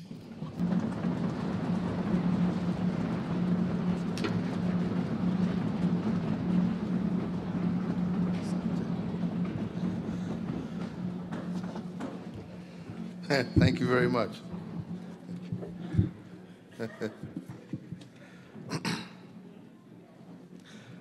The Honorable Speaker of the National Assembly, the Honorable Speaker of the Senate, Honorable Members of Parliament, distinguished guests, ladies and gentlemen, indeed it is my distinct honor and high privilege to once again return to the chambers of Parliament to deliver my 8th State of the Nation address since my assumption of office as the 4th President of the Republic of Kenya on Tuesday, 9th of April, 2013. As always, it is a great pleasure to return to this august house where I have had the opportunity to serve on both sides of the parliamentary divide, indeed, with many of you who are present here today. I first served as a nominated member of Parliament, introduced into this chamber by the Honorable Raila Odinga and the Honorable Musalia Mudavadi, and later as a cabinet minister. And after an unsuccessful presidential bid in 2002, I found myself on the opposition benches as the leader of the official opposition and member of Parliament for Gatundu South. 5 years later, I was called to serve as Deputy Prime Minister in the Grand Coalition Government under His Excellency, the former President, Honorable Mwai Kibaki, and the Honorable Prime Minister, Right Honorable Raila Odinga. In that position, in that administration, I held 2 positions, the Minister of Trade and later the Minister of Finance. This journey of mixed fortunes taught me that you could serve your country in any capacity because service is not a position, it is action. It also taught me to have empathy for both sides of the parliamentary divide, and indeed all shades of political, is that Kenya is always greater than any one of us. Indeed, in times of great political turmoil, men and women must be spurred by the love of their country to bridge partisan divides and to come together to put Kenya first. It is not always easy, but honorable members, it is necessary. Then as now, we are called upon to do all that is necessary to heal Kenya to build bridges, and to focus on the 99% of shared visions of a better Kenya as a priority to the 1% of differing ideologies and positions. Personal ambitions were placed aside for the good of Kenya and the enduring benefit of generations of Kenyans yet unborn. And that selfless service, that sacrifice, led to the people of Kenya ultimately working together, bestowing upon me the high honor and extreme privilege of serving them as president in 2002. For the trust and faith that the great people of Kenya placed on me, I am and will forever be most grateful and internally humbled. Mr. Speaker, today I return to Parliament as President, and I am here to fulfill a constitutional imperative introduced into our political tradition and practice by the 2010 Constitution. In fact, I was indeed privileged to be the second president to be discharged this constitutional mandate when I first made my first State of the Nation address on the 27th of March 2014. The Constitution at Article 132 mandates the President to report to a special joint sitting of both Houses of Parliament on measures taken and progress made in the realization of our national values as defined by Article 10 of our Constitution. I am also constitutionally obliged to report on the status of our fulfillment of the international obligations of the Republic and the state of our national security and the general state of the nation. In line with this constitutional instruction, my address today will lay emphasis on three elements that I consider important to our country. The first is the state of our economic development, which is about our national well-being. The second is the state of our social structure, which looks at the restoration and propagation of the dignity of our people. And the third is the state of our nationhood, which speaks to the soul of our nation, including the state of our democracy. Before I report on these thematic areas, allow me, ladies and gentlemen, and honorable members, to give a brief account on the state of our national response to emerging disruptions. Specifically, I want to now put on record how the power of choice on the part of our administration, as supported by Parliament and indeed the county governments, turned the COVID-19 pandemic from a national crisis to what I believe is an intergenerational opportunity. Mr. Speakers, when the pandemic hit our country in March of 2020, we were quick to warn the nation that a crisis is twinfold. It is partly a danger and partly an opportunity at the same stroke. I highlighted the inescapable fact that depending on what you focus on in a crisis, you can either emerge triumphant or indecisive out of fear and despair. In other words, a crisis is indeed all about choices. Those who choose danger and fear do not survive. Those who see the crisis through the lens of opportunity develop resilience and are able to build back better. And I say this because, for instance, a Kenyan company known as Revital, operating in Kilifi County in the Coast Region, became Africa's largest producer and exporter of vaccine syringes during the COVID period.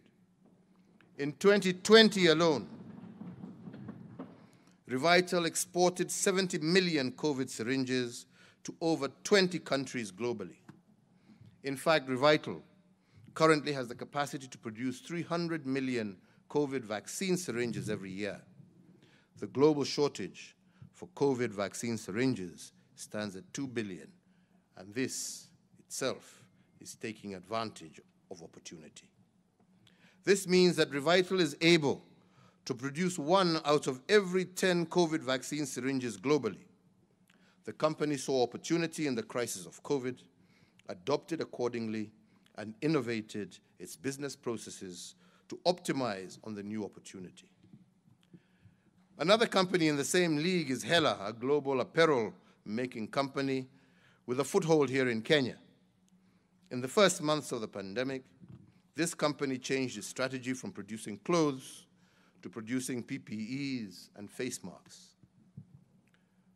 With the WHO requirements of 80 million face masks per month at the height of COVID duress, Hela produced 5 million masks a month between April and May 2020. This means that through innovation, Hela manufactured 1 out of 16 masks required globally every month, contributing immensely to the slowing down of the COVID pandemic. This again was a case of seeing opportunity in a disaster and adopting to the changes. However, choices are nothing without leadership, and I say this because when COVID-19 hit our country, my administration found itself confronted with a dilemma of 2 rights. Opinion was sharply divided on whether to lock down the country or to leave it open. On one side of the divide, they presented an economic argument. They warned us that to leave the country open, they advised us to leave the country open and save the economy. And they argued that COVID was a health crisis that should not trump economic imperatives. The other side of the divide made a compelling health argument against the economic argument. Led by a brain trust of medical scientists and researchers, they argued that the country had no option but to lock down. Their models pointed to a soaring crisis if drastic choices were not made. According to these experts, a series of irreducible minimums had to be met before considering softer health protocols. Indeed, after much reflection, we opted for the public health argument over the economic argument. Our rationale was that you can always revive an ailing economy, but we cannot bring to life those who die from the pandemic. And with this logic informing our choices, we set out to build the irreducible minimums recommended by the experts to forestall a COVID disaster. Although the health argument won, we did not dismiss the economic argument in toto. We made fiscal choices to cushion the economy through a number of economic stimuli. And today I'm happy to go on record in this august House as having succeeded in the choices that our administration made. Because of our fiscal stimuli, today I can report that the impact of COVID on our economy was 14 times lesser than that on the global economy. As part of the first stimulus package that we announced interventions that warranted the national exchequer to forego taxes amounting to Kenya shillings 176 billion. These tax measures included the immediate reduction of VAT from 16% to 14%, 100% tax relief for all persons earning up to Kenya shillings 24,000, reduction of pay as you earn from 30% to 25%, reduction of corporation tax from 30% to 25%. We also caused the lowering of the central bank rate, the CBR, to 7.25% from 8.25%, so as to prompt commercial banks to lower interest rates applicable to their borrowers and thereby avail much needed affordable credit to MSMEs across our country. We lowered the cash reserve ratio, the CRR, to 4.25% from 5.25%, so as to provide additional liquidity of approximately 35 billion to commercial banks in order to directly support borrowers that were distressed as a result of the economic effects of the COVID-19 pandemic. The Central Bank of Kenya also provided flexibility to banks with regard to the requirements applicable to loan classification and provision of loans that were performing as of the 2nd of March 2020. We further engaged banks and all financial institutions to support all enterprises and families that sought to restructure their commercial banking through debt moratoriums and review of tenure of these facilities.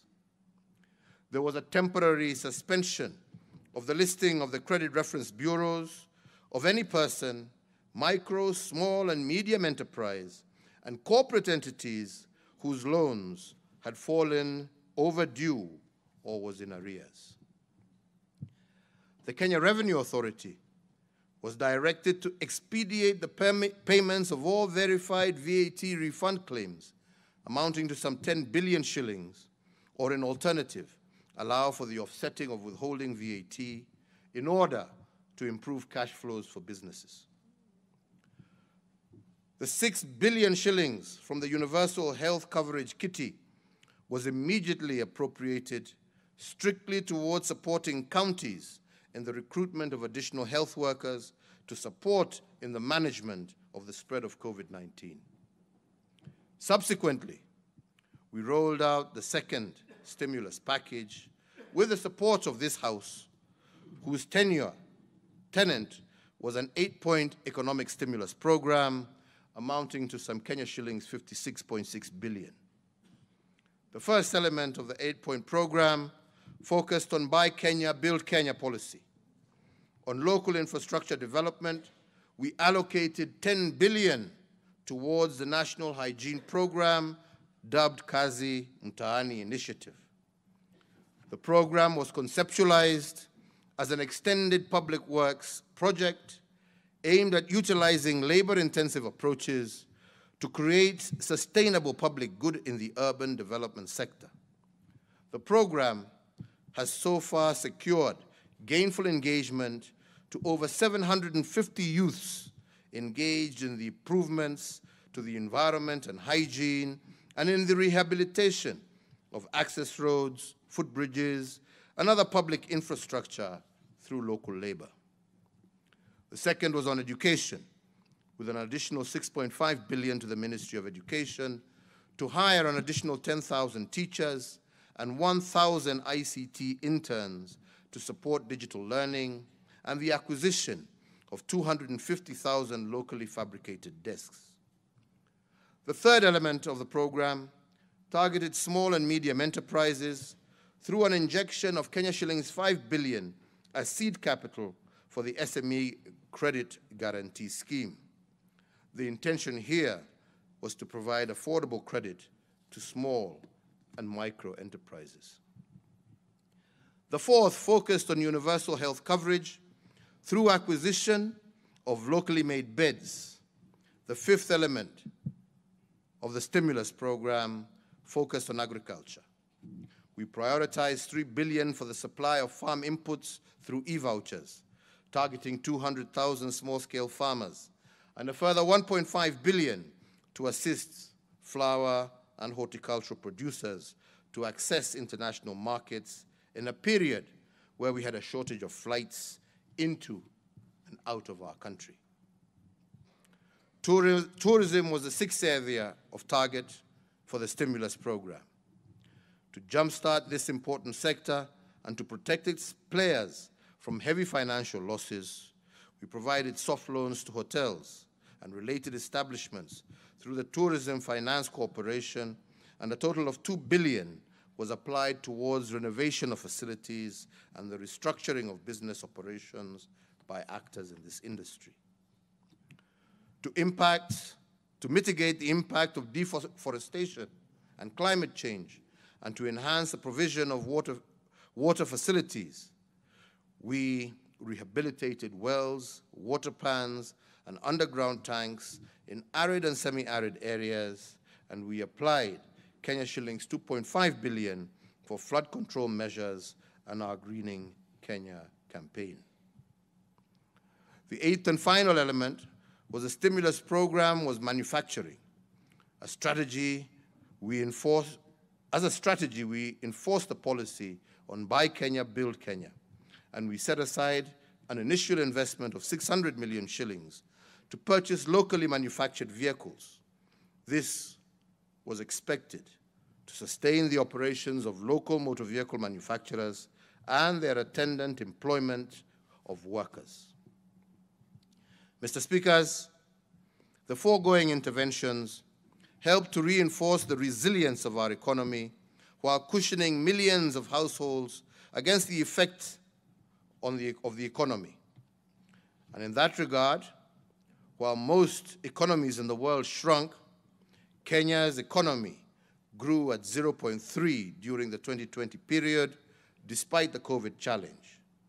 Although this positive growth was minimal, the second quarter of 2021 registered the most impressive growth ever recorded in our nation's real GDP.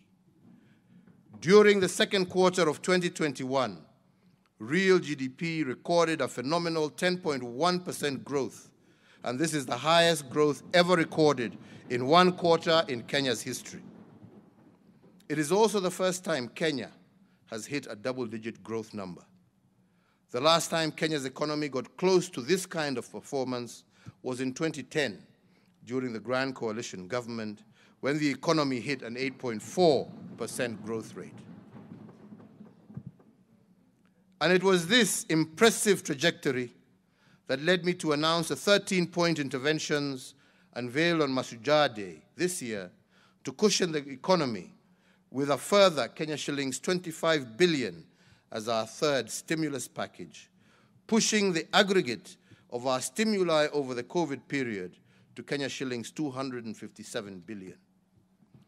The third stimulus package focused on the key productive and service sectors that covered agriculture, health, education, drought response, policy infrastructure, financial inclusion, energy, and environmental conservation. These 13 interventions were as follows.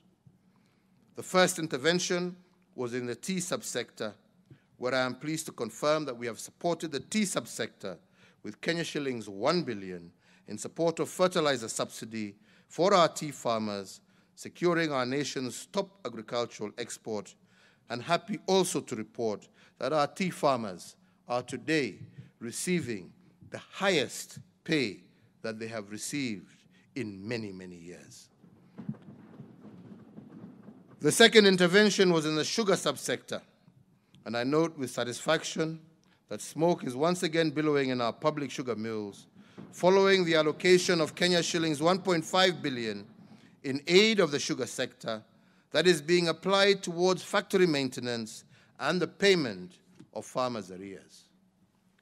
The third intervention was in the coffee subsector, and I confirm that 1 billion shillings was released in support of the ongoing reforms in the subsector that is being applied towards completion of the ongoing targeted interventions in the coffee subsector.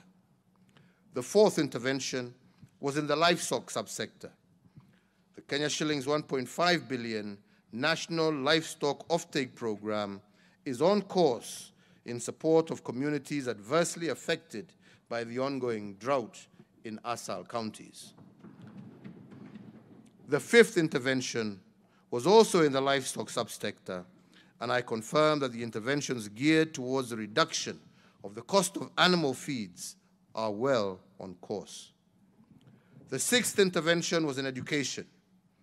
Noting the success of my administration's policy on 100% transition from primary to secondary school, I did direct that the National Treasury should allocate a further 8 billion shillings to the Ministry of Education for the CBC Infrastructure Expansion Program, targeting the construction of 10,000 classrooms.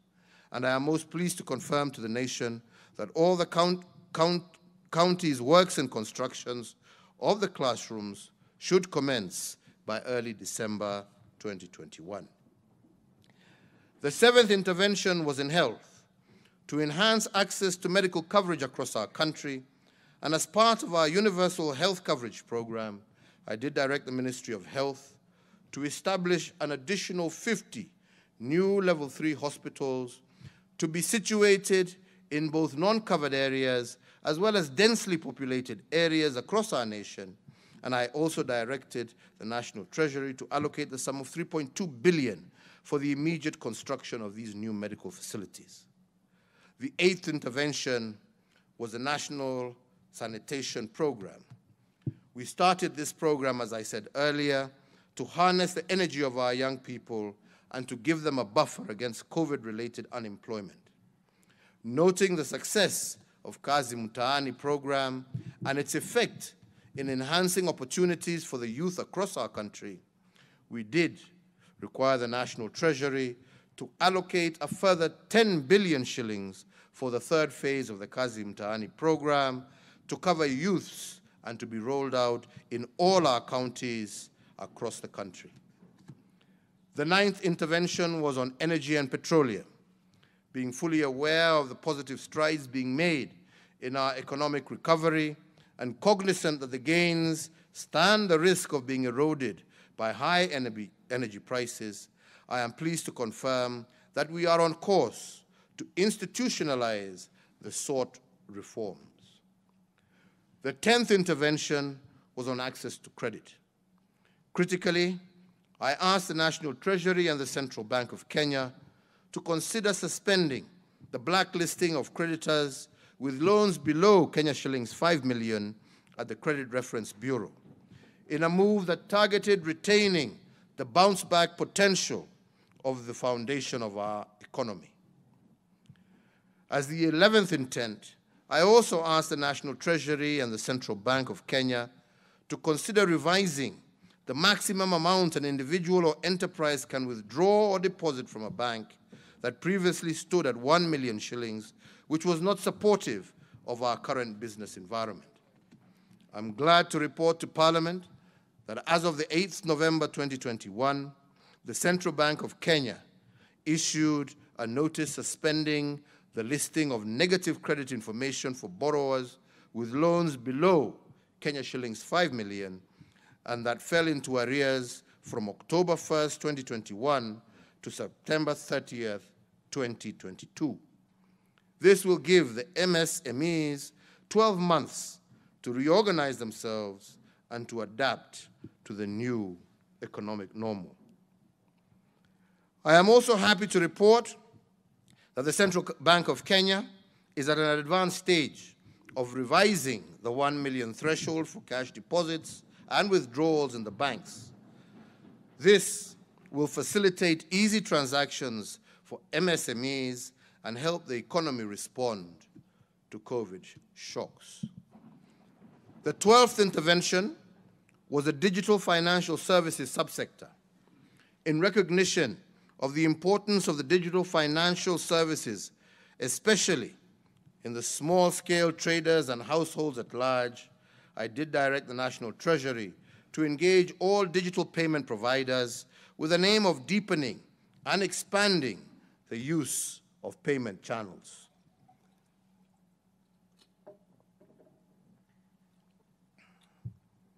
The 3rd intervention was two-pronged.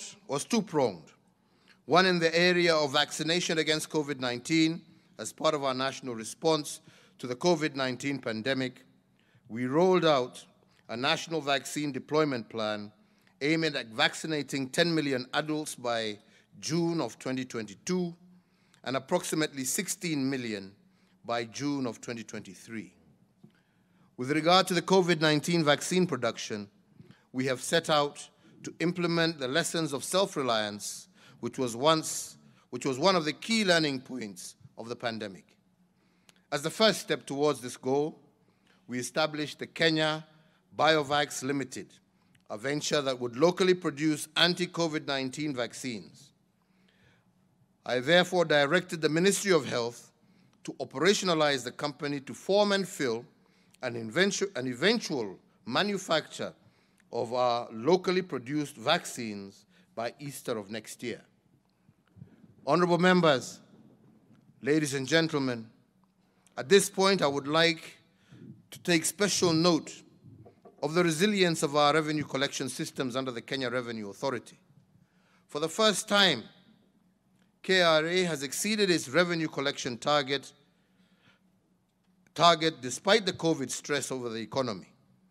The KRA projected a Kenya shillings 1.5 trillion collection in tax during 2020.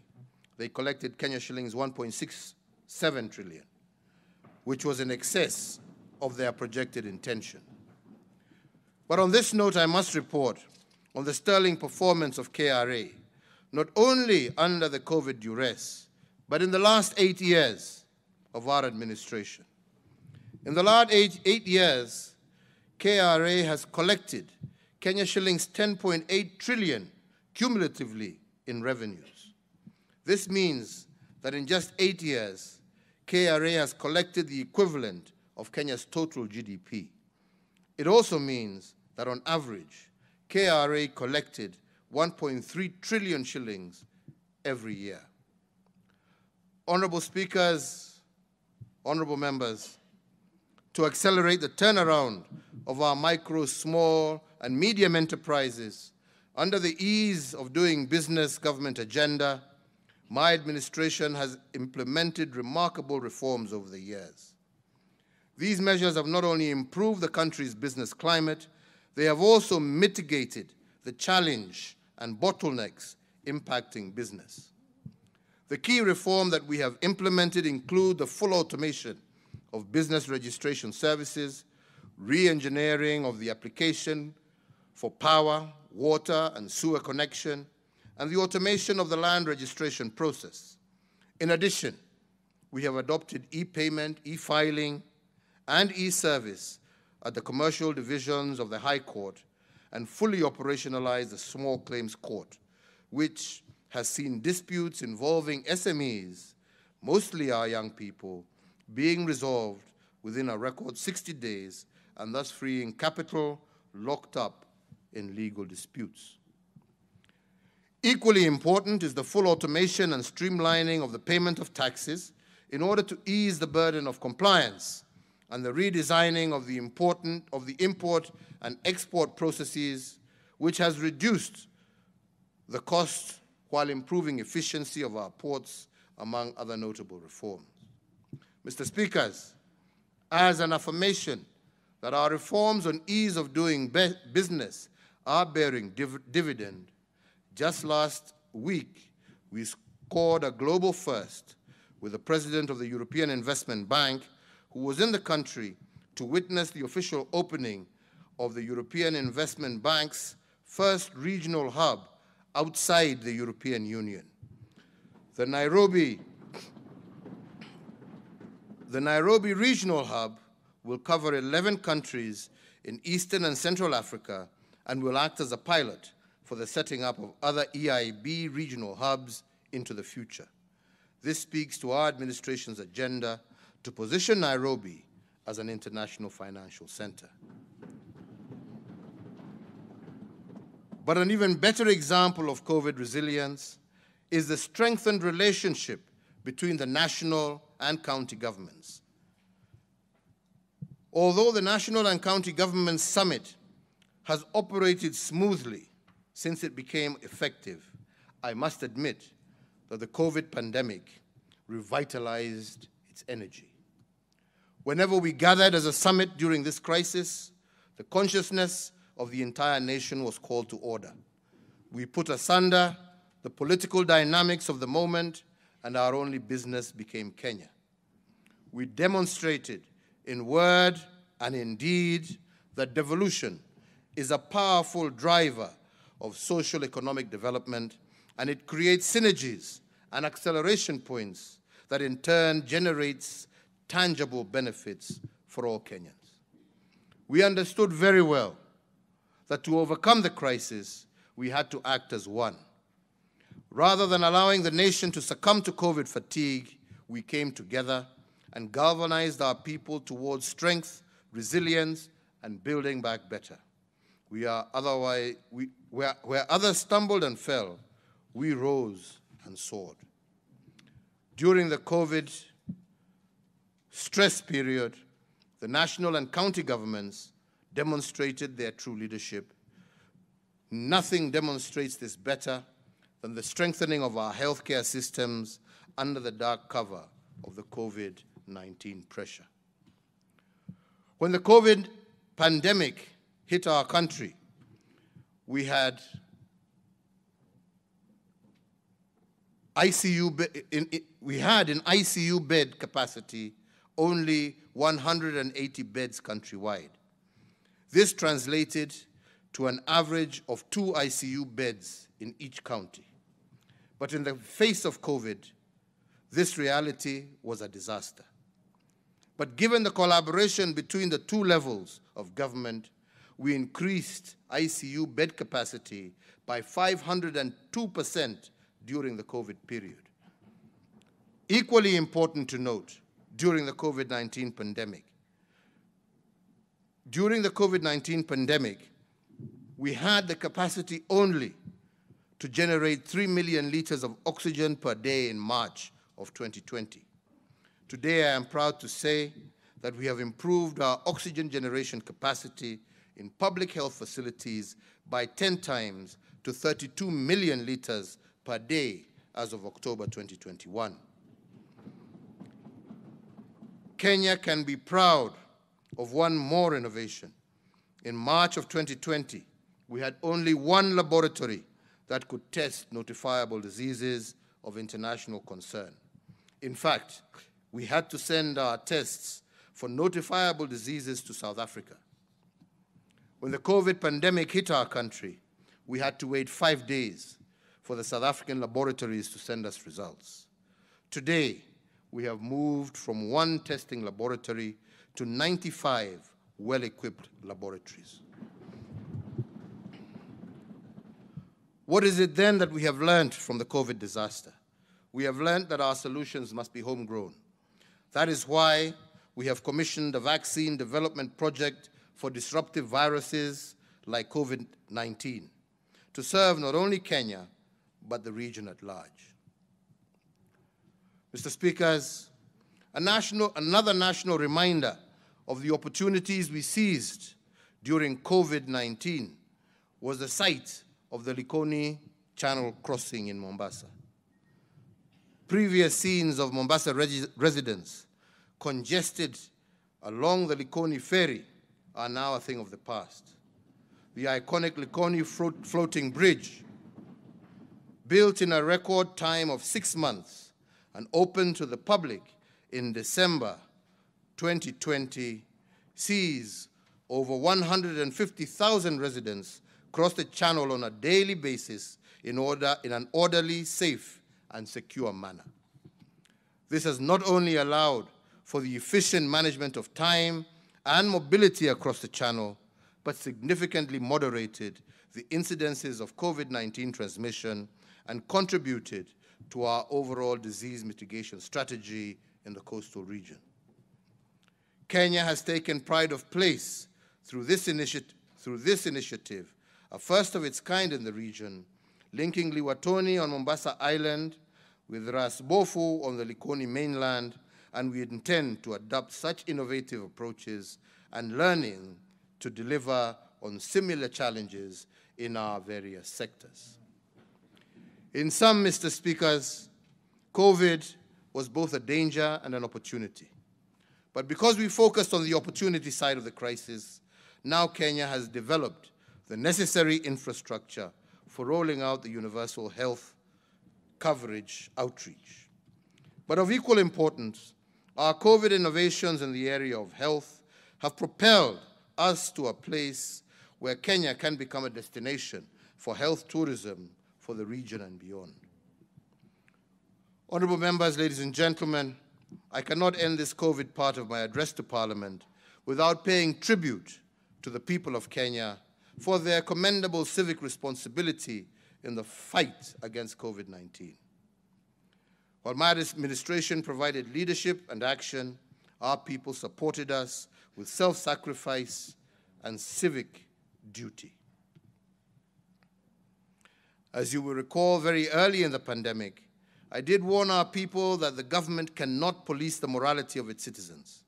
I warned that in a war against an invisible enemy like COVID, our former way of life would have to be adapted to a new normal where every Kenyan was his or her neighbor's keeper. In this new normal, citizens do not fight for liberties, they scramble for survival. When I made this call for civic responsibility in the face of COVID, I also emphasized that responsibility is not a burden, but it is a civic duty. I pay tribute to our fellow citizens for being responsible members of our communities. And indeed, as our forefathers stressed time and time again, our greatest strength will always be our unity. Today, I'm happy to report that despite the challenges and immense pressures and limits on our way of life, Kenyans did rise to the task and acted responsibly. Where others were reluctant, Kenyans gladly sacrificed for the good of the whole. For that reason, we were able to bend the curve and prevent the worst-case scenarios. And due to this, and after careful consideration, during the Mashujaa Day celebrations, I lifted the curfew and restriction of movement countrywide.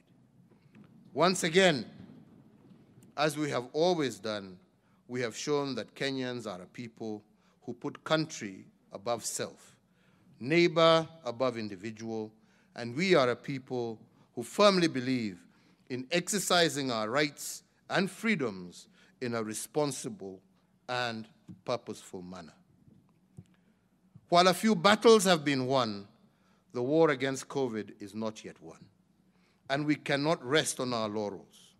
Now more than ever, we are faced with yet another variant of this coronavirus, the Omicron variant that is said to carry a higher risk of infection. This variant may explain infection rate spikes that we are witnessing across the globe. I did pledge to the nation in June of this year that by Christmas, we would have over 10 million adults vaccinated. As of today, we have achieved a target of 7.1 million Kenyans, up from 5 million as announced on Mashujaa Day in October 2020.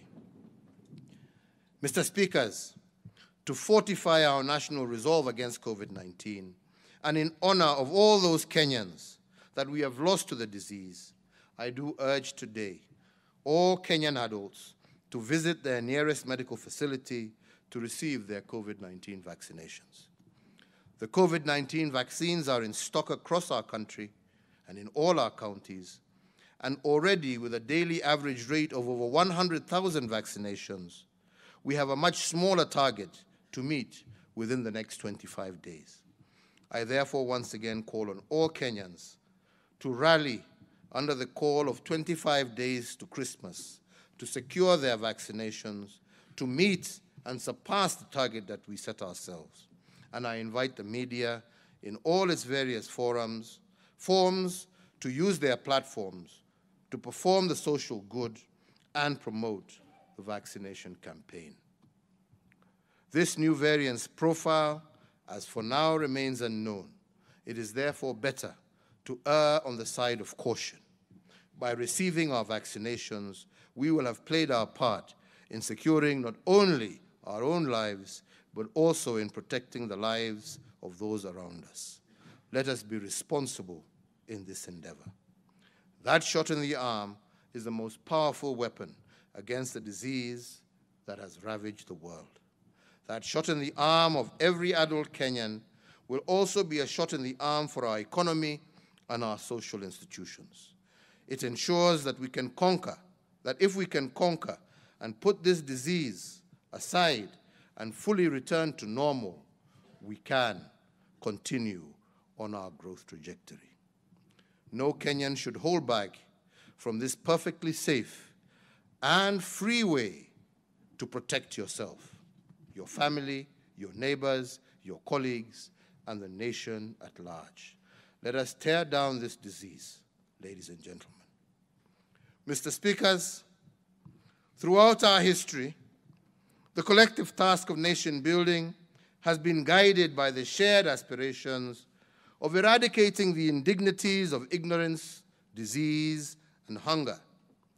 This was the vision that fueled our struggle for independence.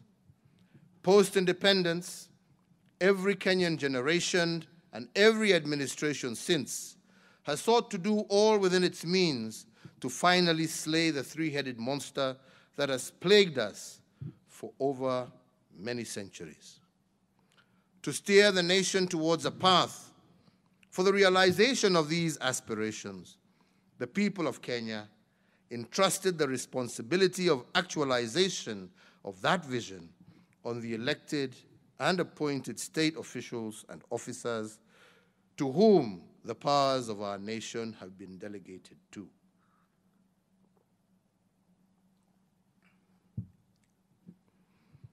These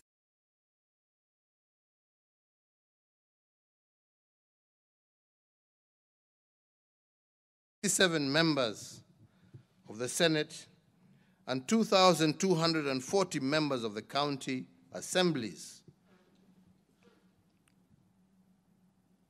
We are many, but we must act as one. One government of Kenya that acts in unison to give the people of Kenya a better present and a brighter future. Our collective contributions to move the nation closer to our destiny of a more fair, just, and equitable Kenya for all builds on the intentions of previous administrations as supported by the Houses of Parliament and the organs of the state. I say this fully aware of the enormous work, that this enormous work cannot be concluded in one generation. Ours is a relay race where we receive the baton and run the race and pass it on to our successors unbroken. Mr. Speaker, sirs, the most notable intergenerational quest is what inspired the Big Four agenda as a strategic guide for my second term in office.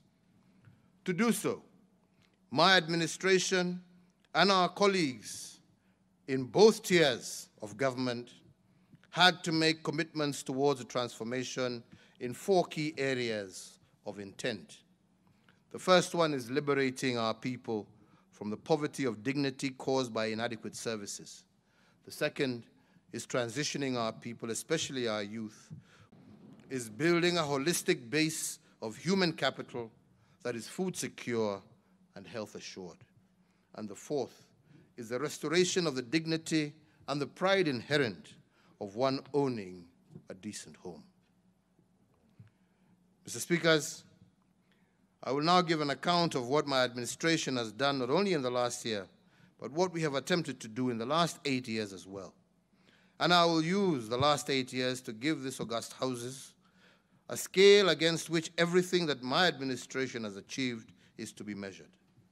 I will use history as a yardstick that we can borrow from to appreciate the achievements of our 2 tiers of government and our objective of delivery. The first area of thrust that I will report on is the state of our economic development. And I will borrow from the 4 legacy frames I articulated in my Madaraka Day speech of June 30th, 2020 in Kisumu City. Under the state of our economic development, I will report on 2 frames that have guided me and my administration. These are economic acceleration and the big push investments. Allow me, honorable members, to start with economic acceleration, which is increasing the rate of achieving our economic goals. I also use the word acceleration to imply the mechanism of multiplying our economic fundamentals. When my administration took office in April of 2013, we were eager to multiply what was bequeathed to us. And I am happy to report to this Parliament that we have multiplied our critical fundamentals in ways that even I did not imagine possible. For instance, in 2013, Kenya was Africa's 12th wealthiest nation with a GDP of 4.74 trillion Kenya shillings. This GDP was accumulated in a span of 123 years through 4 administrations before ours, because I include the colonial administration. In just 8 years, my administration has multiplied the GDP by a factor of 2+. Today, our GDP stands at Kenya shillings 11 trillion, up from the 4.75 trillion, and from being ranked as the 12th wealthiest nation in Africa when I took over, we have now moved 6 ranks to become the 6th wealthiest nation in the continent on account of the choices that we have made. And as I said earlier, in the second quarter of this year, our real GDP grew by 10.1%, the first such growth in the history of our economy. The notable contributions to this growth include the ICT sector, which grew by a significant 25.1% in the second quarter of 2021. In fact, the ICT sector is projected to become a prime mover of our economic growth in years to come. Other sectors that contributed significantly to the real GDP in the reference quarter include the transport sector, which grew by 16.9%, and manufacturing, which grew by a record 9.6%. However, the hotel industry presents a more compelling picture of recovery from the COVID menace. At the height of the COVID pandemic in 2020, this industry registered a negative growth of 63.5% in the third quarter of 2020. During the first quarter of 2021, this industry showed some improvement and contracted by 48.8%. By the second quarter of 2021, this industry was on a path of recovery and had grown by 9.1%, showing a remarkable upturn. Here, I look forward to all our international and global partners. COVID will not be defeated by locking us all down and by shutting off parts of the world that you think are problematic. No one will be safe from COVID until we are all safe. Please, jameni, tumefanya kazi, musitufungie tena jameni. Honorable members, ladies and gentlemen, given that we have doubled our GDP in a record 8 years, it is no wonder that Kenya is projected to grow twice as fast as the sub-Saharan economies in the period of 2021 to 2022. And all this because of leadership and the power of choice. Allow me to give further example of acceleration and the multiplication of our fundamentals as a strategic intent of my administration. A case in point is that we have doubled our real GDP. We have also doubled our road network across the entire republic. Besides the roads infrastructure, my administration has made the largest infrastructure project in a century with the construction of the standard gauge railway. In respect of roads infrastructure, when my administration came to the helm, there were 11,200 kilometers of tarmac road constructed by 4 previous administrations in 123 years. Like I said, I include the colonizers as well. In 8 years, my administration has multiplied what the previous administrations have done by a factor of 2. We have built 10,500 kilometers of road across the republic, and doing so 15 times faster than previous administrations, and I will expound on this in a little while. Our railway, on the eve of the Madaraka Day of the year 2017, we marked a transformative moment for Kenya and for Africa when the Madaraka Express made its inaugural journey from Mombasa to Nairobi. The largest infrastructure project in Africa had become a reality, and a brand new modern railway had become a feature of our homeland and nation. Since then, the way we travel to Mombasa has been redefined, with Madaraka Express having served over 6,495,000 passengers, while our cargo gets to the stores of our enterprises efficiently and on time, with a record of 17.6 million tons of cargo transported from the 1st of January 2018 to yesterday, the 29th of November 2021. Turning to power generation, our acceleration model was applied to the production and distribution of electricity countrywide. When I took the oath of office in 2013, Kenya's total grid was 1,300 megawatts. But 8 years later, Kenya's total grid has doubled and now stands at 2,600 megawatts, and this translates to approximately 325 megawatts installed every year under my administration. It means that for every year, we have installed 325 megawatts since 2013. Previous administrations installed a combined average of only 12 megawatts per year. Put differently, in 8 years, we have generated 40 times more power per year compared to the past. It is worth noting, honorable members, that 73% of this power is green.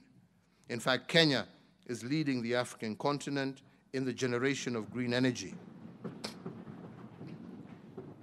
But this is not the only thing in Kenya. It's not the only thing which Kenya is leading the continent. I am proud to report that we have connected more power than in any other part of the country in just 6 years. In fact, Kenya is the leading country in Africa with respect to household connection electricity. In the 8 years, we have connected 1.7 million more homes. No, sorry, we have connected 1.7 million more households than Egypt. Similarly, we have connected as many households as South Africa and Nigeria combined during the 8 years of my administration. In real terms, only 2.3 million households had been connected to power when I took over in 2013. In 8 years, we have tripled this number by connecting an extra 6.3 million households. Put differently, and guided by our acceleration model, we have connected approximately 787,000 households every year on average, and with 2,000 connections a day since 2013. By any measure, this acceleration is noteworthy. Besides access to electricity, my administration has embarked on implementing the recommendations of the Presidential Task Force that established a pathway for the reduction of the cost of electricity by 30% by the end of this year. Mr. Speaker, we are tearing down all barriers that deny Kenyans an opportunity to lead a dignified life. Now I turn to devolution and how my administration has used the acceleration framework to multiply the economic fundamentals of the counties. As the first president to implement the 2010 Constitution, the task of rolling out devolution fell squarely on me. And although the letter of the Constitution provided for a phased approach to the devolution of functions to counties, the spirit of the Constitution suggested an urgent Big Bang approach in creating the devolved structures. This meant giving county governments political, administrative, and financial autonomy all at once. And we were to do this without the luxury of a strategy, dry run, to determine whether the Big Bang approach would work. Fortunately, Article 187 of the Constitution gave us 3 years to execute this constitutional instruction. While 3 years was a fair period to achieve the Big Bang effect of transferring functions to fragile counties, my administration chose an even bolder path. Driven by our acceleration doctrine, we chose to transfer functions to the county structures in 1 year instead of the constitutional threshold of 3 years. And because we were committed to the success of the county's structures, we followed our accelerated devolution of function with two critical drivers. One, we undertook a massive transfer of highly skilled civil servants from the national government to the county governments, and this battery of highly trained personnel was meant to give county governments a head start. And they did so in terms of setting up the county public services, including their operating structures and systems. Two, within the first year of my tenure, my administration increased the equitable share allocation to county governments from the constitutionally mandated 15% to 32%. This was a doubling of the allocation in support of the execution of the devolution dream. And we did this because we understood and appreciated that devolution of functions without devolving of funding was an exercise in futility. Today, the national government has disbursed approximately 2.4 trillion to county governments over the last 8 years. The aggregate amount that will have been dispersed to the counties for the next financial year will ensure that this figure surpasses the 3 trillion mark. In other words, this percolation of resources changed the economic fundamentals at the county level. It has fast-tracked the embeddedness of devolved functions in 8 years, and evidence abounds on this, but allow me to give a few examples. Accelerated devolution has, for instance, delivered shoes with a magical label made in Kitui County, Kenya, and given Makueni County its first mango processing plant. Makueni County received 110 million from the Devolution Advice and Support Program. This money supported the processing plant and benefited 12,000 mango farmers by creating value addition. That plant is now buying one mango at 15 shillings from farmers who previously sold their produce in the open marketplace at 5 shillings at the very best, other than let their mangoes rot away. Their incomes have grown tenfold and provided ground for their farming undertakings to take off. Makueni is also on record as being one of the counties with the capacity to manufacture its own oxygen, especially in the context of COVID-19. And their universal health care insurance scheme, known as Makueni Care, is also a good example. Another example of county innovation is in Kajiado.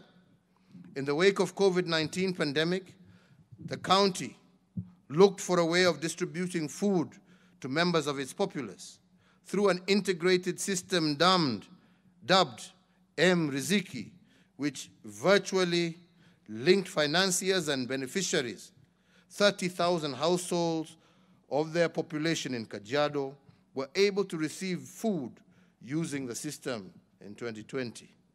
M-Riziki saved the county the logistical nightmare of transportation, and the digital platform also ensured that shopkeepers who partnered with the county to provide goods remained in business during the COVID duress. This innovative approach in distributing relief food closed off avenues of corruption and created highly efficient ways of delivering services to the population. Honorable members, there are many more testimonials on how accelerating the formation of county structures and supporting them with skilled personnel, resources, and legislation has embedded devolution in the last 8 years. Once sleepy towns across the country have now roared back into life driving not just grand infrastructure projects, but also tangible increases in household incomes of ordinary Kenyans. Mr. Speakers, as devolution takes root, and as an affirmation of the equitable development we continue to enjoy, and in keeping with the resolution of the Senate, I will tomorrow, the 1st of December 2021, have the high privilege of conferring on Nakuru Municipality city status. Nakuru City will join Kisumu, Mombasa, and Nairobi as cities, and with their reputation as East Africa's cleanest town, all of Kenya looks forward to Nakuru City growing by leaps and bounds. So, honorable members, I am happy to report to this august House that my administration has laid a firm and sound foundation for the devolved system of government, a foundation that has the potential to multiply the economic fundamentals of our county economies immeasurably. Ladies and gentlemen, you may ask why we choose to accelerate certain goals in our development agenda. Why do we choose to accelerate the issuance of title deeds, double our road network, build brand new railway lines, double our power production, double our GDP? Why has my administration taken such tremendous strides in creating accelerated development? Honorable members, it took England 200 years to industrialize. It took the United States of America 160 years, and Japan 110 years. However, we look not to these nations, but to China, which has compressed their progressive economic change experience by these countries into a single generation. Instead of taking 200 years, instead of taking the 200 years it took England to industrialize, China took only 25 years. Similarly, the 4 Asian tigers of Hong Kong, Taiwan, Singapore, and the Republic of South Korea took 25 years to industrialize instead of the hundreds of years it took others. And that is why their accelerated growth was called the Asian miracle. The secret to these miracles was acceleration. The Asian tigers, for instance, accelerated the achievement of its critical development fundamentals, and this allowed them to industrialize at a rate that was faster than normal. They contracted their development timelines by implementing aggressive interventions on multiple sectors of their economies simultaneously. This reduced the intervals between the phases of industrialization and allowed them to catch up with the West. Unlike these countries, the policy choices of my administration have been about contracting our development timelines through aggressive implementation of projects. We are moving with speed because there is no time like the present to deliver the dreams of Kenyans for a better tomorrow. If the acceleration model has worked for the Asian tigers, who were at the same level of development as Kenya in 1965, they can work for us too. And if these countries industrialized in 25 years because of bold choices they made, we too can set the path for economic transformation and achieve it in record time, especially if we stop stealing. Mr. Speaker, allow me to report on the second frame of my development agenda, which I referred to in my Madaraka Day speech of this year as the big push investments.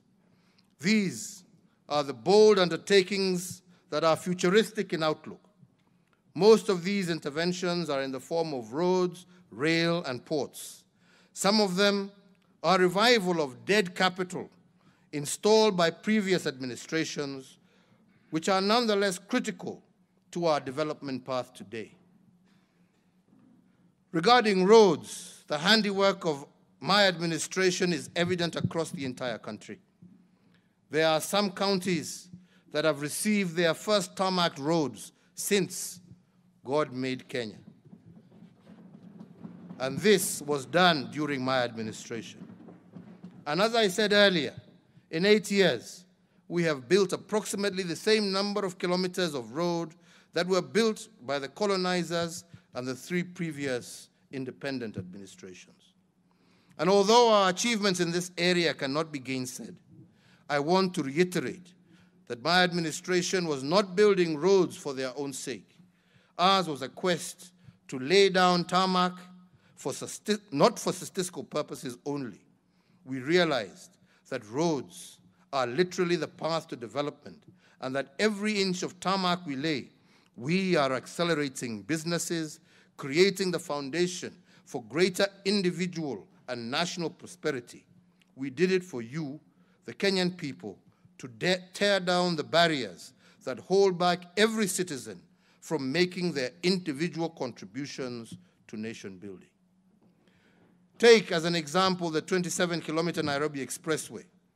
Once completed next year, it will take 24 minutes to drive from Mlolongo in Machakos County to Rironi in Kiambu County.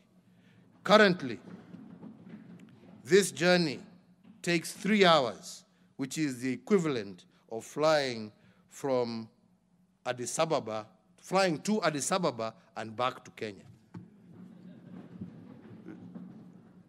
Let me add that plans for the dual carriageway from Rironi, where the Nairobi Expressway will terminate, to Mau Summit are also at an advanced stage. And once completed, it will take 45 minutes to drive from Nairobi to Naivasha. Across the Republic, in every region, we are converting dusty Maram roads to world-class roads. Our dream is to create an efficient road network that links towns, cities, ports, stations, and markets to consumers. Over the last 8 years, and for the first time since independence, Kenya is now linked to 4 of its 5 neighbors by tarmac roads. This is how we are facilitating the economic integration of our region, tearing down every barrier to the realization of our shared aspirations as a people. For instance, by linking our road networks to the Northern Corridor, we are plugging into the multimodal trade route that links the landlocked countries of the Great Lakes region with the Kenya Maritime Seaport of Mombasa. Similarly, the East African Coastal Corridor Development Project will link us along the coastline from Malindi through to Lunga Lunga up to Bagamoyo in Tanzania and on to Dar es Salaam. The corridor will promote tourism and trade along the Indian Ocean coast. Of equal note is the Siarare Corridor, which will form an integral link to the Northern Corridor and is a major transit route for traffic to and from Tanzania, Uganda, Rwanda, Burundi, and South Sudan. It links the border town of Sirare in the border of Kenya and Tanzania to the South Sudan at Nakadok. With regard to ports, the development of Lamu Port has been of particular pride to my administration. The port was first conceptualized in 1972, 9 years after we gained independence. However, it took 39 years for works on the Port of Lamu to commence. Through our futuristic model of big push investment, we have made it a reality in only 8 years. The Port of Lamu is the only post-colonial seaport in Africa built and financed by an African government. All other major seaports were built in the late 1800s or 1900s when most of Africa was under colonial rule. This port is therefore significant in terms of the futuristic thinking of our country. We are also in the process of building a road from Lamu through to Garissa and Isiolo, linking up to the Isiolo-Moyale road and opening up the Port of Lamu and the huge potential that exists in northern Kenya and with our partners also in Ethiopia. End of part 1.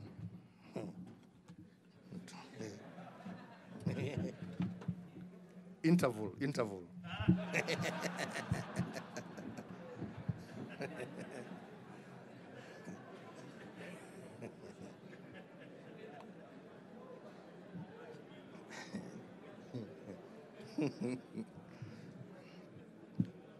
Hi. Honorable speakers, honorable members, because of the sheer depth and breadth of this port, it has the potential to reorganize the world's shipping networks by becoming a transshipment hub in Africa. Transshipment hubs are ports that allow large vessels that are unable to access destined ports of call due to their size. There are only 5 transshipment hubs globally, and the Port of Lamu has the potential, honorable members, of becoming the 6th. If we remain focused on our development agenda, this will become a reality sooner than later. There is another strategic niche in the Port of Lamu that is also futuristic. This port is placed right in the middle of the manufacturing hub of the Asia continent in the east and the heart of consumption in the west. The distance, honorable members, for example, between Shanghai, the manufacturing hub of the east, and Rotterdam, a major consumption port in the west, is approximately 12,000 nautical miles. But the distance between Rotterdam and Lamu is only 6,000 nautical miles. If we were to make the coastal region an outsourced manufacturing hub for Western products, the Port of Lamu has the potential to cut the price of these products by half. And this would be based purely on shipping costs, because the Port of Lamu is half the distance to the west compared to the Port of Shanghai. If we are to see the Port of Lamu through these futuristic lenses, we will exploit our geographical advantages to make an imprint on global trade. Another big push investment that we have made in support of regional trade through our ports is the expansion of the Kipevo oil refinery and oil terminal. For 128 years, Kenya has served the 5 countries of the region using only one oil berth at the Kipevo oil terminal. This single oil berth could only handle 1 vessel at a time, and for the most part, it took 1 vessel days to offload its fuels. This meant that other vessels in the queue to offload had to wait, incurring huge demurrage charges and penalties by oil marketers. The resultant cost of these inefficiencies are borne by the Kenyan consumer, which overall makes our economy uncompetitive. This year alone, we lost an average of 1 billion shillings in the first 4 months in demurrage at the old Kipevo oil terminal. To tear down the barriers that make our country uncompetitive, we have now put in place a new oil terminal that I shall be opening soon that will accommodate up to 4 vessels at a time, and instead of taking a whole day of loading fuel, each of the 4 vessels will take 5 hours to offload their fuel cargo. This means that every terminal will have the capacity to handle over 20 vessels a day. Put differently, if the old terminal handled 300 fuel vessels per year on average, the new terminal has the capacity to handle 7,300 vessels annually.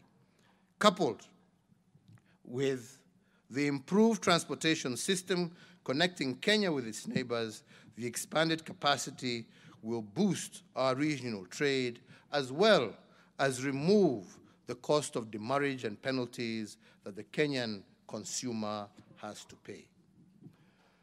Mr. Speaker, one of my administration's key priorities has also been to revive state undertakings that have been designated as dead capital. I have done this as part of our big push investment because the utility of these state undertakings could not be allowed to go to waste. To increase the speed of reviving this dead capital, I elected to use the Kenya Defense Forces because of their unity of command, military efficiency, and reasonable pricing. As an example, after KDF took over the Kenya Meat Commission, they turned it around in just a few months. Whereas previously, it took farmers 4 years to be paid, they are now paid in 72 hours. KMC has resuscitated the outlets that KMC have, collecting today approximately 1 million shillings every day. Previously, this outlet collected 8,000 shillings daily. Mujiulize hiyo pesa ingine ilikuwa inaenda wapi? This 1 million translates to 30 million every month and Kenya shillings 3.6 billion annually in just one outlet.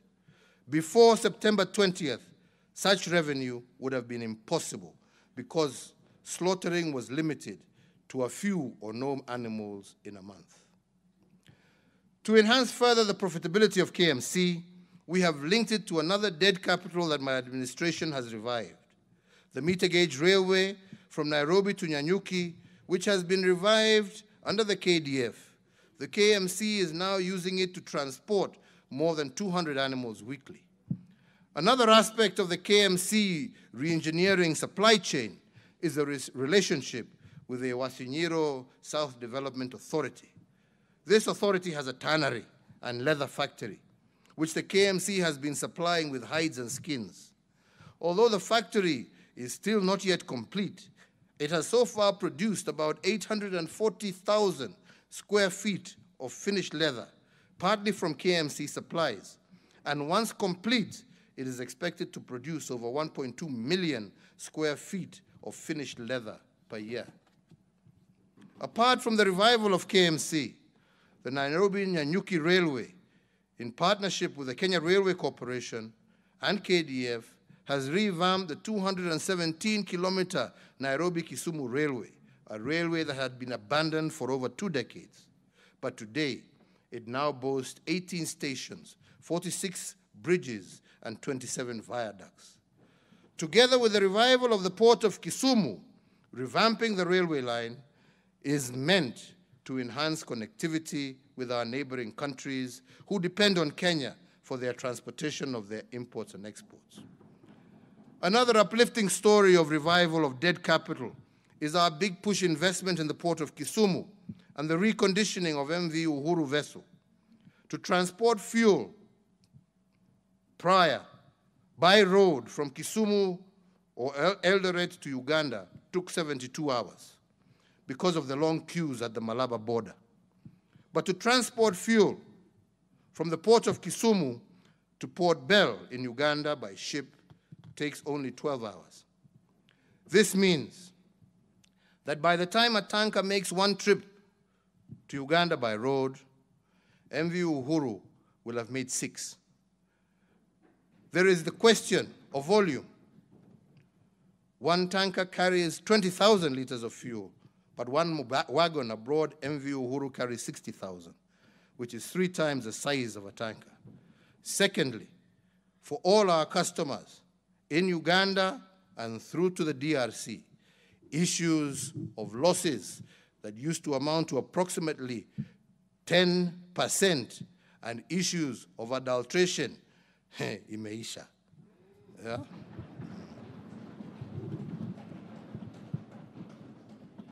To date, we have transported over 80 million liters of fuel across Lake Victoria to Uganda. Mr. Speaker, my administration has set in motion the process of reviving the blue economy. A blue economy strategy is set to reclaim all fish landing sites is in place, and we have set up a Coast Guard to secure our maritime assets, and we have come up with a legal framework that will ensure that all fish caught in Kenyan waters are landed in Kenya. It is worth for Parliament to note that in the 1990s, Kenya used to process 5% of the global loin tuna catch. This was produced by a company known as Wananchi Marine Products Limited, based in Liwatoni in Mombasa. When this company for reasons, collapsed. Kenya's tuna was extracted by other countries and resold in foreign markets. Inability to export our tuna resources has seen Kenya lose a potential revenue of Kenya shillings 3 trillion since 1982, when the exclusive economic zone was set up by the United Nations. And to revive this dead capital, my administration formed the Kenya Fishing Industries Corporation in 2019 to regulate the exploration of Kenya's maritime and fish products. This corporation took over from the defunct Wananchi Marine Products, and it is in the process of setting up marine landing sites and processing plants in Lamu, Shimoni, and Liwatoni. Once fully operational, the goal is to land 300,000 metric tons of tuna every year and to employ a workforce of approximately 60,000 people. This industry has the potential to rake in for Kenya 200 billion shillings. Overall, as we seek to improve our infrastructure, our commitment to sustainable development is uncompromising. It is the solemn duty of present generations to consciously conserve their natural beauty, ecological splendor, and pristine environment that we received from our forefathers and from generations before them. And this to pass on to future generations in as a good state as we can, unbroken as it was given to us, if not in better condition.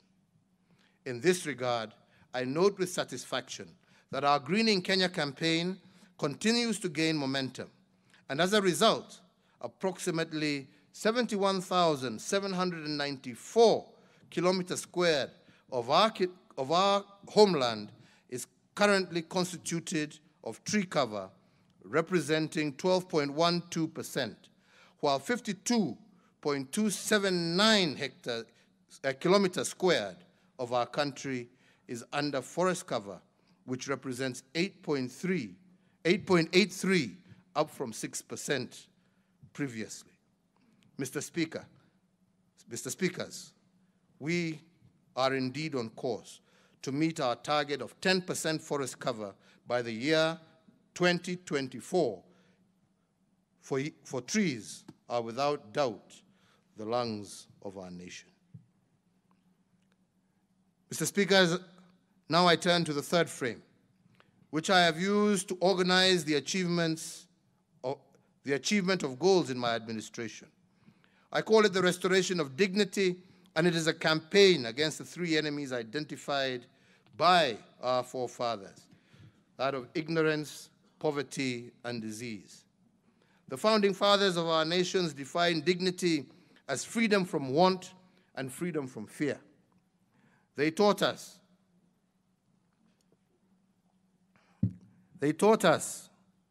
that there is no self-rule where there is no self-worth. And under this, I will report on the state of our water, health, education, and security sectors. Where there is no access to clean drinking water, there is no dignity. And that is why my administration prioritized and succeeded in providing 35 million people with access to clean water. When I took office in 2013, our entire country was served by just 99 public boreholes. In the past financial year alone, we have managed to sink 262 public boreholes, and today more than 2,511 public boreholes have been sunk since 2013, a 25-fold increase in the previous number of boreholes. In order to continue this widening of access to clean water, my administration has over the years invested over 200 billion to implement various dams and other integrated community projects that will increase water supply to vulnerable communities.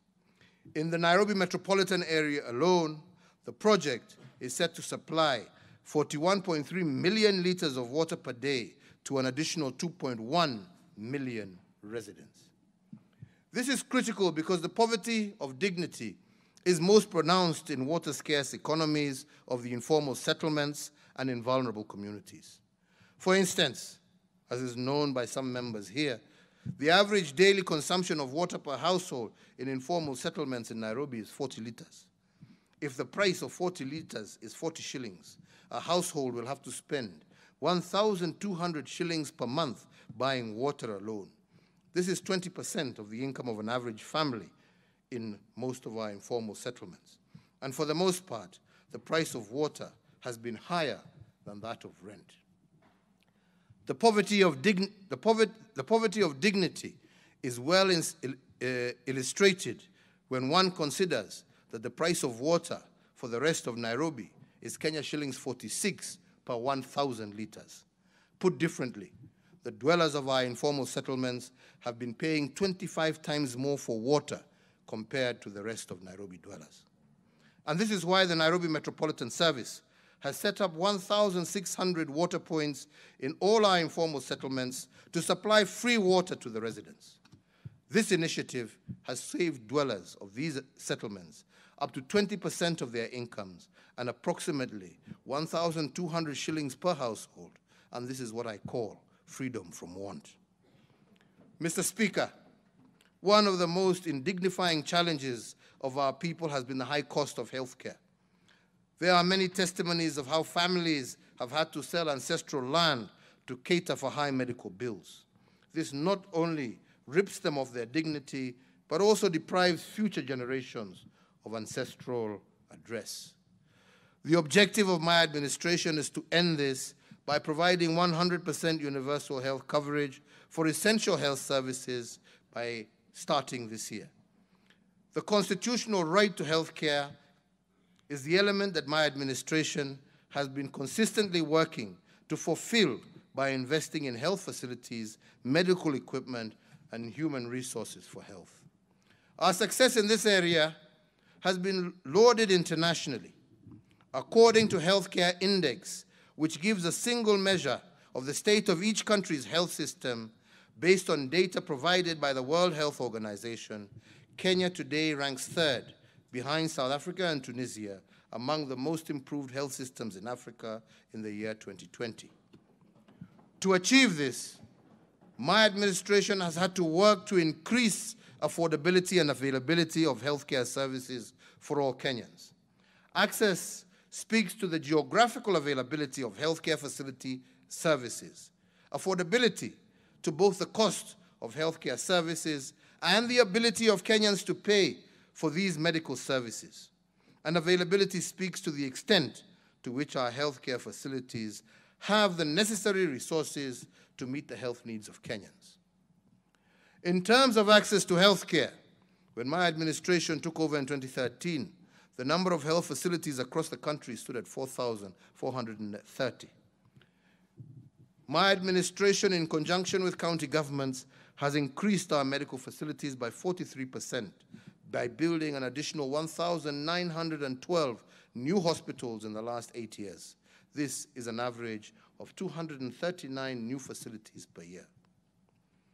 In context, in previous 118 years, only 4,430 hospitals had been built in Kenya, an average of 37 hospitals per year. We have built, during that period, 6 times more hospitals than over all the 4 previous administrations.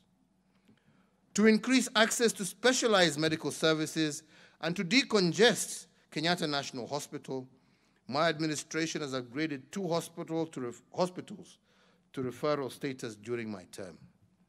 The upgraded hospitals are the Kenyatta University Teaching Referral Research Hospital and its Integrated Molecular Imaging Center in Nairobi County, and the Kenyatta Hospital Complex in Othaya in Nyeri County. The Othaya Annex is currently serving 8 countries in the central Kenya region. To ensure that access to healthcare is cascaded to the lowest administrative unit, Level 5 hospitals have also increased by 44%, Level 4 hospitals increased by 9%, Level 3 hospitals by 34%, and Level 2 hospitals increased by 49%. Regarding affordability of healthcare, my administration has consistently increased the annual allocations to the Ministry of Health. Kenya today has the highest budgetary allocation for health in East Africa, which currently stands at 121.1 billion for the year 2021. Our sizable health budget will be used to expand access to primary health care services, ensure free maternity care, eliminate user fees for public primary care facilities, and subsidize health insurance for the elderly and people with severe disabilities. My administration has also allocated 900 million as conditional grants to support the implementation of free primary health care in all our 47 counties. The highest allocation in conditional grants was to Rift Valley region at Kenya shillings 247.19 million Kenya shillings. The NHIF Super Cover launched in July of 2015 is another initiative of my administration to guarantee affordability of healthcare. Through this cover, dialysis patients and cancer patients are able to pay for their treatments locally or abroad where the specific treatment is not available in our country's public hospitals. In the financial year 2019-2021, NHIF managed to pay for 4.4 million hospital visits, covering 1.4 million cases of inpatient and 3 million cases of outpatient services. This in turn saved Kenyan households approximately 54.9 billion in financial losses brought about by health-related issues. With a monthly subscription of Kenya shillings 500, the NHIF Super Cover has become Kenya's largest and most reliable, accessible, and affordable medical insurance cover. Over the last 8 years of my administration, NHIF's membership has steadily grown. So far, the total NHIF membership stands at 10.5 million members, up from just 4 million members in 2013.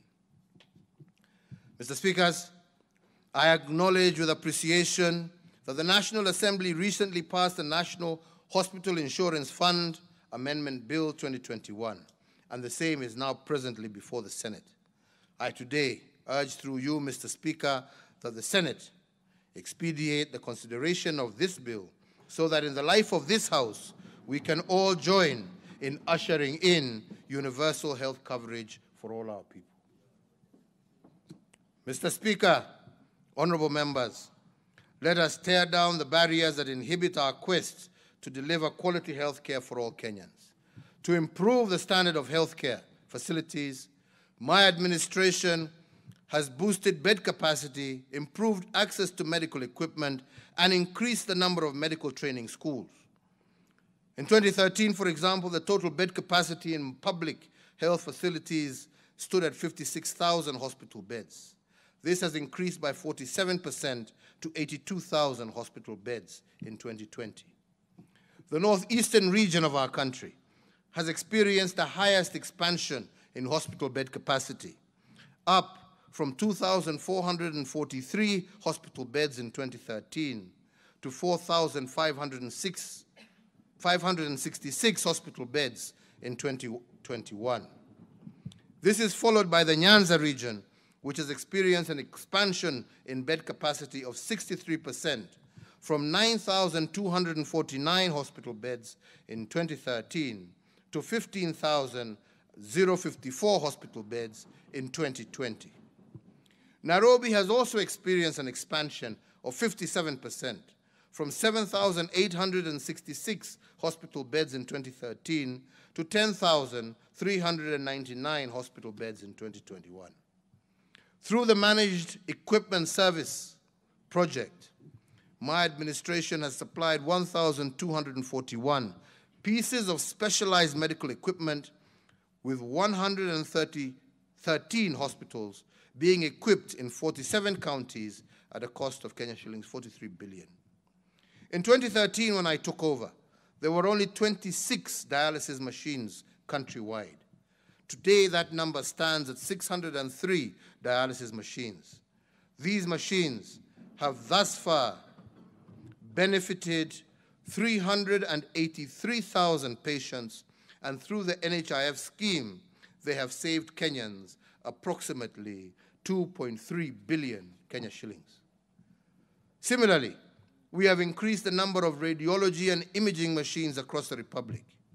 Using the health insurance scheme, this has benefited 4,534,000 patients and saved Kenyans a total of 47.6 billion. Mr. Speakers, to add another arrow in our agenda on the management of cancer as part of our universal health coverage, about 1 month ago, I presided over the official opening of the Integrated Molecular Imaging Center at the Kenyatta University Referral Hospital. The groundbreaking facility is not just the first of its kind in Kenya, but for the entire sub-Saharan region.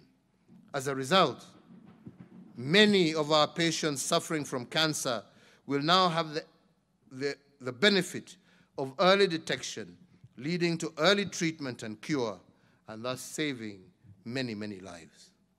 This will in turn relieve our families of acute financial stress and burden that comes with a cancer diagnosis and the physical and emotional burden that comes along with the management of the disease. Honorable members, regarding medical training, the number of Kenya medical training college campuses has increased from 28 campuses in 2013 to 71 campuses today. This year, the number of graduates of KMTC was 3,319 compared to 111 graduates when I took over in 2013. Similarly, the number of medical doctors trained annually has shot up from 620 in 2013 to 900 medical doctors in 2021. Finally, with regard to health, my administration has prioritized the universal achievement of the right to reproductive health care as required by our Constitution. Indignity takes many forms, and the most violating forms of these indignity takes many forms, and the most violating forms of these that dispossesses mothers, and that is why my administration has committed itself to providing the highest standard of reproductive health through free maternity care. In 2016, my administration introduced the Linda Mama program, which has led to the increase of birth deliveries by skilled providers from 43% to currently 62%. This has also fostered a decline in maternal mortality rates by 26%. Under Linda Mama, all pregnant women are eligible for free maternity health care, and even those women not covered under NHIF, each mother is allocated between 2,500 and Kenya shillings 30,000, depending on whether the birth is normal or by cesarean section. Thus far, Linda Mama has benefited 5.8 million Kenyan women and has saved Kenyans 81.4 billion through the health insurance component of the program. With Linda Mama, I am confident that we can achieve the freedom from want for our vulnerable mothers, and now our children can be born in dignity. On liberating our people from poverty of dignity and making them health assured, a good example is the work of the Nairobi Metropolitan Service. During one of my inspection tours during the COVID period in Mukuru kwa Ruben, I was saddened to learn that 500,000 people were being served by a private health facility which only had 8 beds. A woman giving birth in this facility cannot be admitted for more than 2 hours. In fact, after giving birth, she had to get out in 1 or 2 hours in order to give way for other patients. The only time that she can stay for a day is if she has complications and cannot be transferred immediately by a family member to an alternative facility. This is not a problem. This is not poverty. If this is not poverty of dignity, I don't know what is. To resolve this embarrassment and to enhance access to quality health care for our fellow citizens living in informal settlements. I ordered for the establishment of 15 fully fledged health centers within the Nairobi metropolis. Among them, Mudhua Uhuru Health Center, Tasia Health Center, Gumba Madhare Health Center, Lakisama Health Center, Kayole Soweto Dispensary. Besides the 15 above, construction works are also ongoing in regard to an additional 10 facilities within the metropolis. Mr. Speaker, enabling Kenyans to have decent and affordable homes has been one of the pillars of the Big Four agenda, and the affordable housing program has been, over the last 4 years, my keen intention. We have had problems in passing legislation before this House, but I can happily say that despite this, we have seen an increase in private investment also in the housing sector, amounting to some 2.12 trillion Kenya shillings. And these investments have yielded over 186,000 housing units, a remarkable 43% increase of housing units compared to the year 2013-2017. The general prices of houses have decreased slightly, and we must continue to see what it is that we can do together to increase the amount available in terms of affordable housing. And this will therefore result in many more Kenyans being able to enjoy the dignity and pride that comes with owning a home. To institutionalize this affordable housing program into prosperity, and in partnership with some of our development partners, we have also established the Kenya Mortgage Refinance Company. This financing powerhouse provides long-term, large-scale funding to banks and SACCOs, which in turn avails these funds to home buyers at flexible and affordable interest rates of below 10%. Therefore, the dream of owning a home today is a greater possibility to many more of our fellow citizens than it was 4 years ago. But here, honorable members, there is much more that we can do. Mr. Speaker, food security is another key pillar of the Big Four agenda, and to ensure significant improvement in farm productivity and by enhancing the quality of farm inputs and reducing reliance on rain-fed agriculture. In the last year,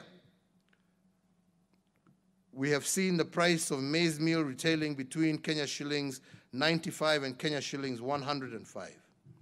However, despite a bumper crop in some parts of our country, due to the poor performance of the short rains in 2020 and the long rains this year, parts of our country have suffered severe drought situations, and as a result, 2.1 million of our fellow citizens are food insecure. The recurrence of drought is a phenomenon that successive administrations have grappled with little success. And even though we have made progress in the mitigation of drought, the progress has not been fast enough. So as part of our state response, we launched an elaborate framework for ending drought emergencies in Kenya. The framework focused on investing in interventions that will build the resilience of all vulnerable households to drought. This included over Kenya shillings 25 billion investments in the foundations of development of such as sustainable peace building, conflict management, water harvesting, and supply, road construction and improvement, education and training, health and nutrition services. In addition, investment in community-based resilience and drought preparedness projects has also been accelerated through the support of the national as well as county governments, as well as our development partners. The aim of this investment is to improve the livelihoods of vulnerable households by diversifying their livelihoods.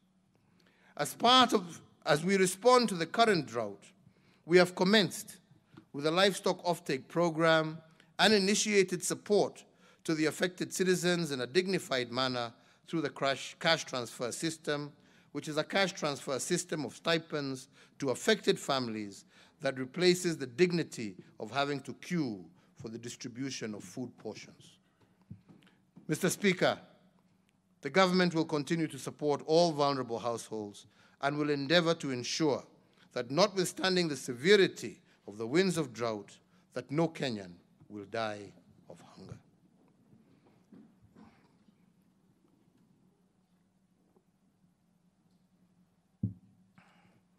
If dignity is freedom from want, accompanied by freedom from fear, then I can confirm to this House that we have done a lot to liberate our people from want, but I also want to underscore that maybe more has to be done to liberate our people from fear, that more has been done to liberate our people from fear, yet very little has been spoken about it. Today, and with your indulgence, speakers, I will go on record in this House as having been the Commander-in-Chief that steered the implementation of the most consequential and ambitious transformation of our security sector. And we did this because my administration appreciated that to have the freedom from fear, our security sector has to be in good form. To give an example, the police-to-population ratio today is at its highest level ever, as prescribed by the UN standard.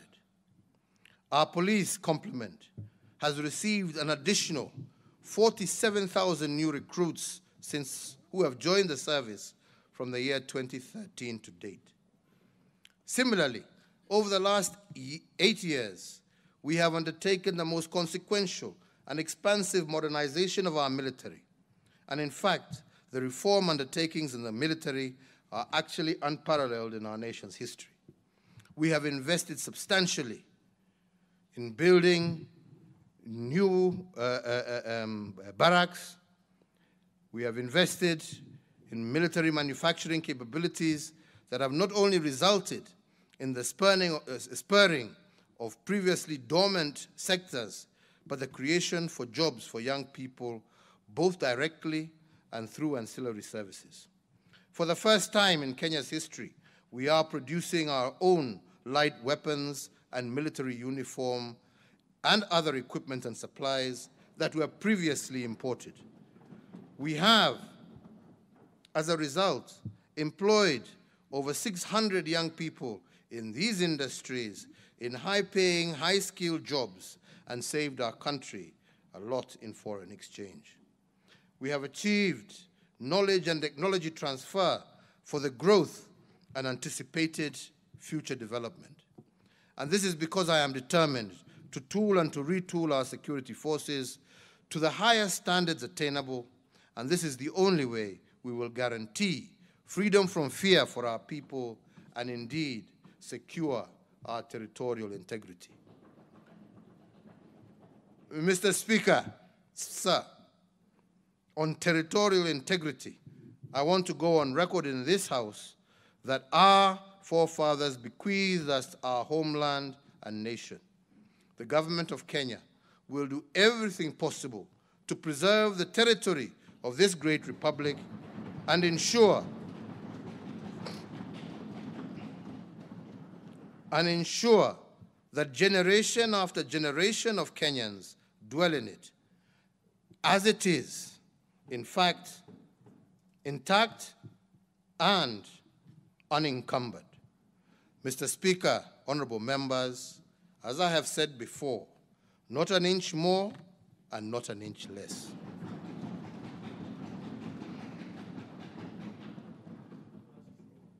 Honorable speakers, this aside, I want to say that the health of our security system is not only as good,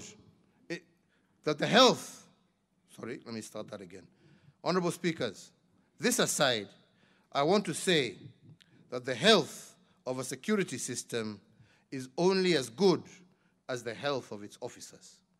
And this is why I have invested in the social welfare of personnel charged with the security of our nation. We have reviewed their remuneration allowances, benefits, housing and insurance. And we have also increased the capacity of the health facilities used by our security organs. In particular, we have recently established a new Level 4 hospital in Kahawa Garrison, and soon I will be in Isiolo opening another Level 4 hospital.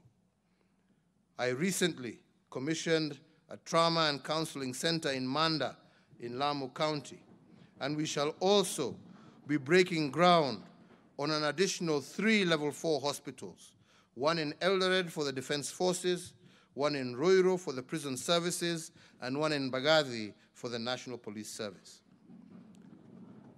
The upgrade of the Forces Memorial Hospital to a Level 5 facility is set to begin early next year. There is the ongoing construction of the very first Level 6 hospital for the Defense Forces off Waiyaki Way in Nairobi. Our focus on military and police housing will further augment the social support structures that we have prioritized for our disciplined forces. In addition to ongoing to improve on police housing, the government will later this month, that is me, I'm not the government, but I, will later this month, later in the month of December, break ground for the building of 3,500 houses for our military officers. Mr. Speaker, since I came into office in 2013, we have embarked on a path that has placed human development at our foremost priority. A nation is more than boundaries, borders, and territory. A nation is her people. To judge a nation, one must examine the lives of ordinary citizens and the extent to which they can access basic requirements owed to them, and the quality of this access is what gives them dignity. And the heart of that development of our nation is the development of a dignified citizen. And I believe that education is the gateway to this development, a gateway that tears down inequality. And that is why today I am pleased to report on the gains that we have made in the last 8 years in the sector of education. By the year 2030, our population is expected to be about 63 million. And out of this, about 38% of Kenya's population will be categorized as school-going. This means that 2 out of every 5 Kenyans will be in school. And in order to meet the ever-growing demand of the global landscape, we must prepare the next generation now, today, and not tomorrow. And that is why we have been committing each year to channeling a substantial amount of our national budgetary resources to our education sector. In the past financial year, we have ensured that about a quarter of our national budget was allocated to education. And in a call to action endorsed by several heads of state and government at this year's Global Education Summit, that Kenya was privileged to lead alongside the United Kingdom, my administration pledged to allocate 26% of our national expenditure to education in the coming financial year. And this, I believe, is an unachievable target, given that our current apportionment stands slightly less than a quarter. These dedicated funds have allowed us to achieve what was previously thought to be impossible goals. In 2009, the first year of free secondary education witnessed a 66.9% transition from primary to secondary school. But by 2018, we had increased that transition rate to 85.5%, and today we can proudly report that we have secured a true 100% transition rate for 3 successive years in our primary to secondary system.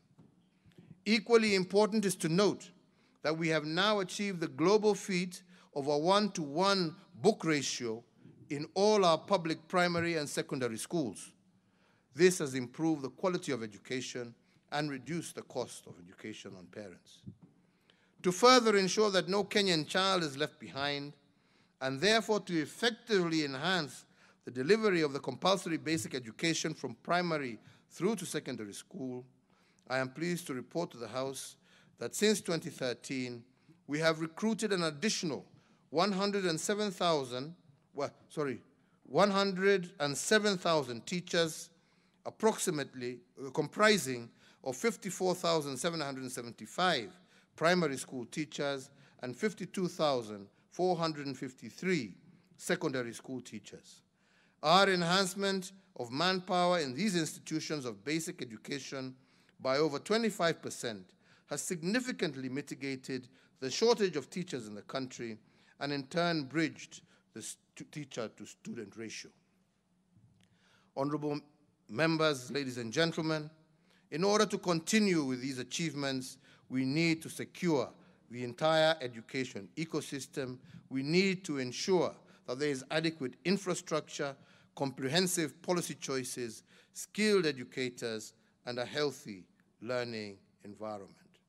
In support of this, my administration has grown the number of schools at the pre-primary and primary school levels from 3,764 in 2007 to 10,118 in 2021, and we are building an average of over 1,265 schools each year. Additionally, since 2013, the electrification of schools has been a priority, and currently over 90% of schools are connected to the grid. This has led to improved learning outcomes and enhanced utilization of technology, including modern mass media tools in the classroom. Another critical plank is education reforms, is securing the large tenure of our educational institutions.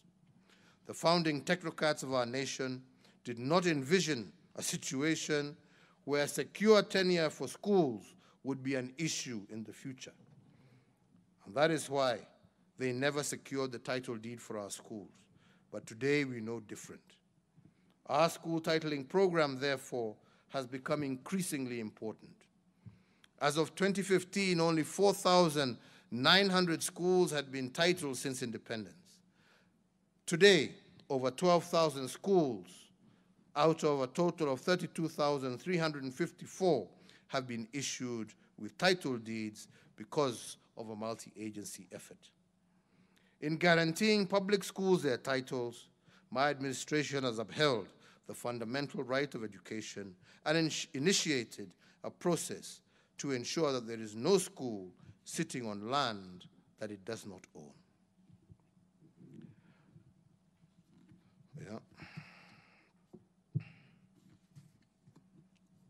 Jaribu kukatakata jameni, hata mimi nimechoka.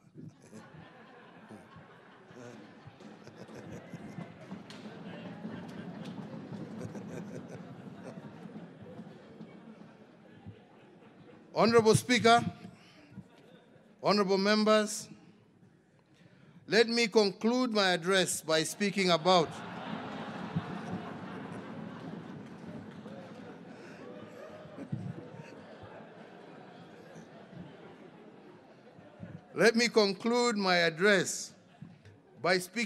the fourth frame that has guided my administration, and I call it political stabilization, which is the doctrine that guided me to a path of a handshake with the Right Honorable Raila Amolo Odinga.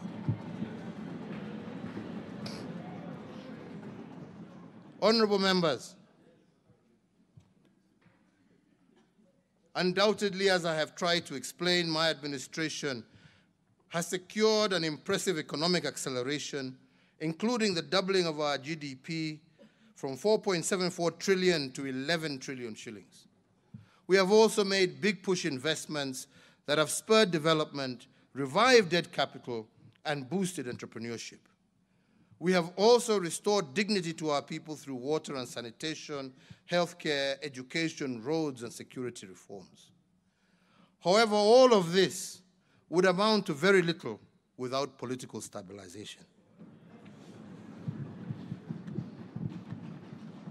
If every 5 years toxic political climate and election time tensions would reverse the gains painfully secured, our impressive development record of accomplishment would be an immense tower, sadly built on sand but not rock. For the record, political stabilization is not an end in itself. It is a continuous process that every administration, even those that come after me, must apply their minds to and secure. And let me explain. Next month, we will be celebrating 30 years of political pluralism gained following the reintroduction of multi-party politics through the repeal of Section 2A of the former Constitution on the 10th of December, 1991. From the Mulolongo voting system of the KANU era to our vibrant democracy today, we must celebrate the journey that we have taken and the expanded fields of freedom that we enjoy.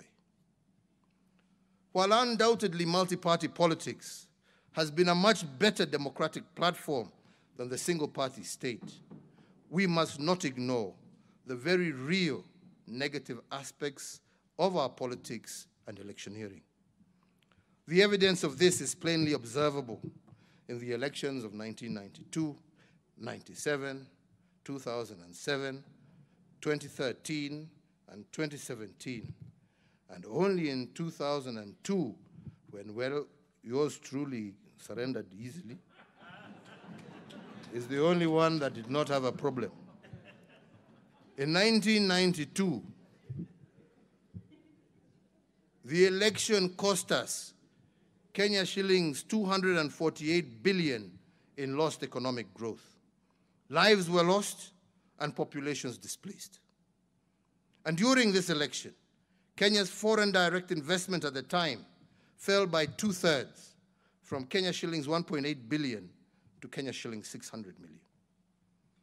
In 2007, the election eroded the equivalent of Kenya shillings 250 billion in lost economic growth in a matter of days. Lives were lost and populations displaced, just as had been the case to a far lesser extent in 1997.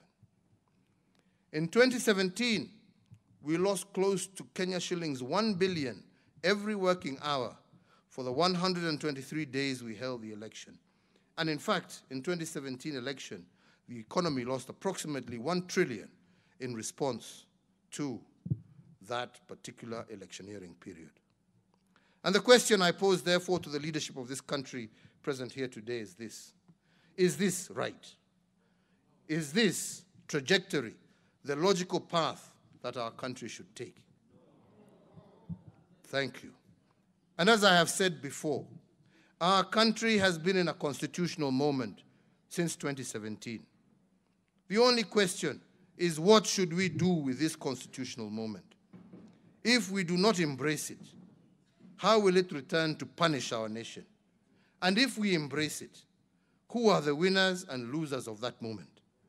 That, honorable members, is the question before us today.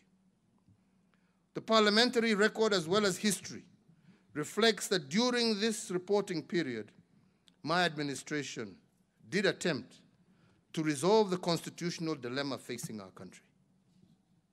We went to the people, and 5 million Kenyans agreed to initiate the process of putting the First Amendment to the 2010 Constitution to a vote.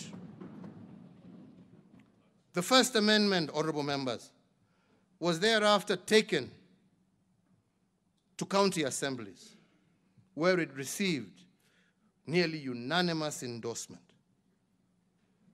In this august parliament, the people's elected representative gave the first mandate a clear nod of approval by a margin in excess of 2/3.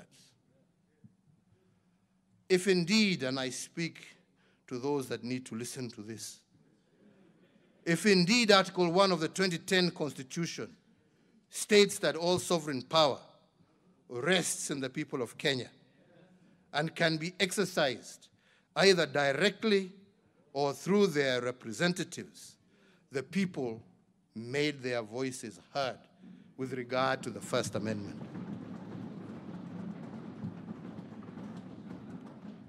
They exercised this power directly through the IEBC petition for constitutional change.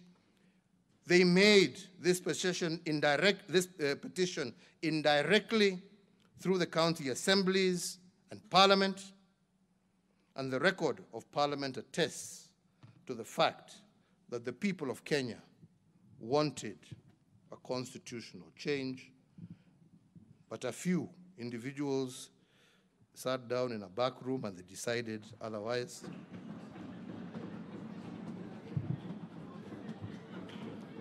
That said, and this being a house of records, I must record what we lost from the First Amendment, and I am doing this for parliamentary record and for posterity. The first loss was equity in resource allocation. In missing the First Amendment to the 2010 Constitution, Kenya missed the possibility to increase the minimum county allocation from the current 15% to 35%. My administration, as I mentioned earlier, has increased this allocation to 30%, but this only through administrative fiat. But to anchor this goodwill in the Constitution so that devolution is embedded, we wanted a constitutional amendment that was clear and certain. This, honorable members, did not happen. Had this amendment been adopted, counties would have by law received Kenya shillings 562 billion instead of the 316 billion allocated to them in the 2020-21 budget, an increase of over 75% of their current allocation. The second loss, honorable members, from the First Amendment was proportional representation. Proportionality is about the equitable distribution of resources amongst all groups. And on this particular point, I just want to focus on one: gender balance among.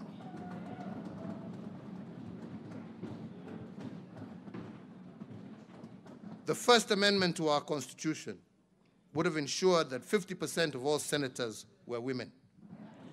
And the logic here was to ensure that if we percolate the proposed 35% of our national revenues to counties, women should be at the center of decision-making on how this revenue is utilized. But, honorable members, this did not happen. The third loss was about expanding our national executive to accommodate a broader face of Kenya and to expand representation. This would have constitutionalized the end of the winner-takes-all outcomes of elections that creates so much toxicity and tension. Again, honorable members, this did not happen. Honorable members, we cannot behave like the proverbial ostrich and bury our heads in the sand. A constitutional moment does not resolve itself simply by being ignored. The need for political stabilization is, I believe, the most urgent task facing Kenyans today. And it is the foundation, upon which our greater justice, fairness, health, wealth, and security will be built on. And for this reason, I want to believe, honorable members, that that which did not happen will happen.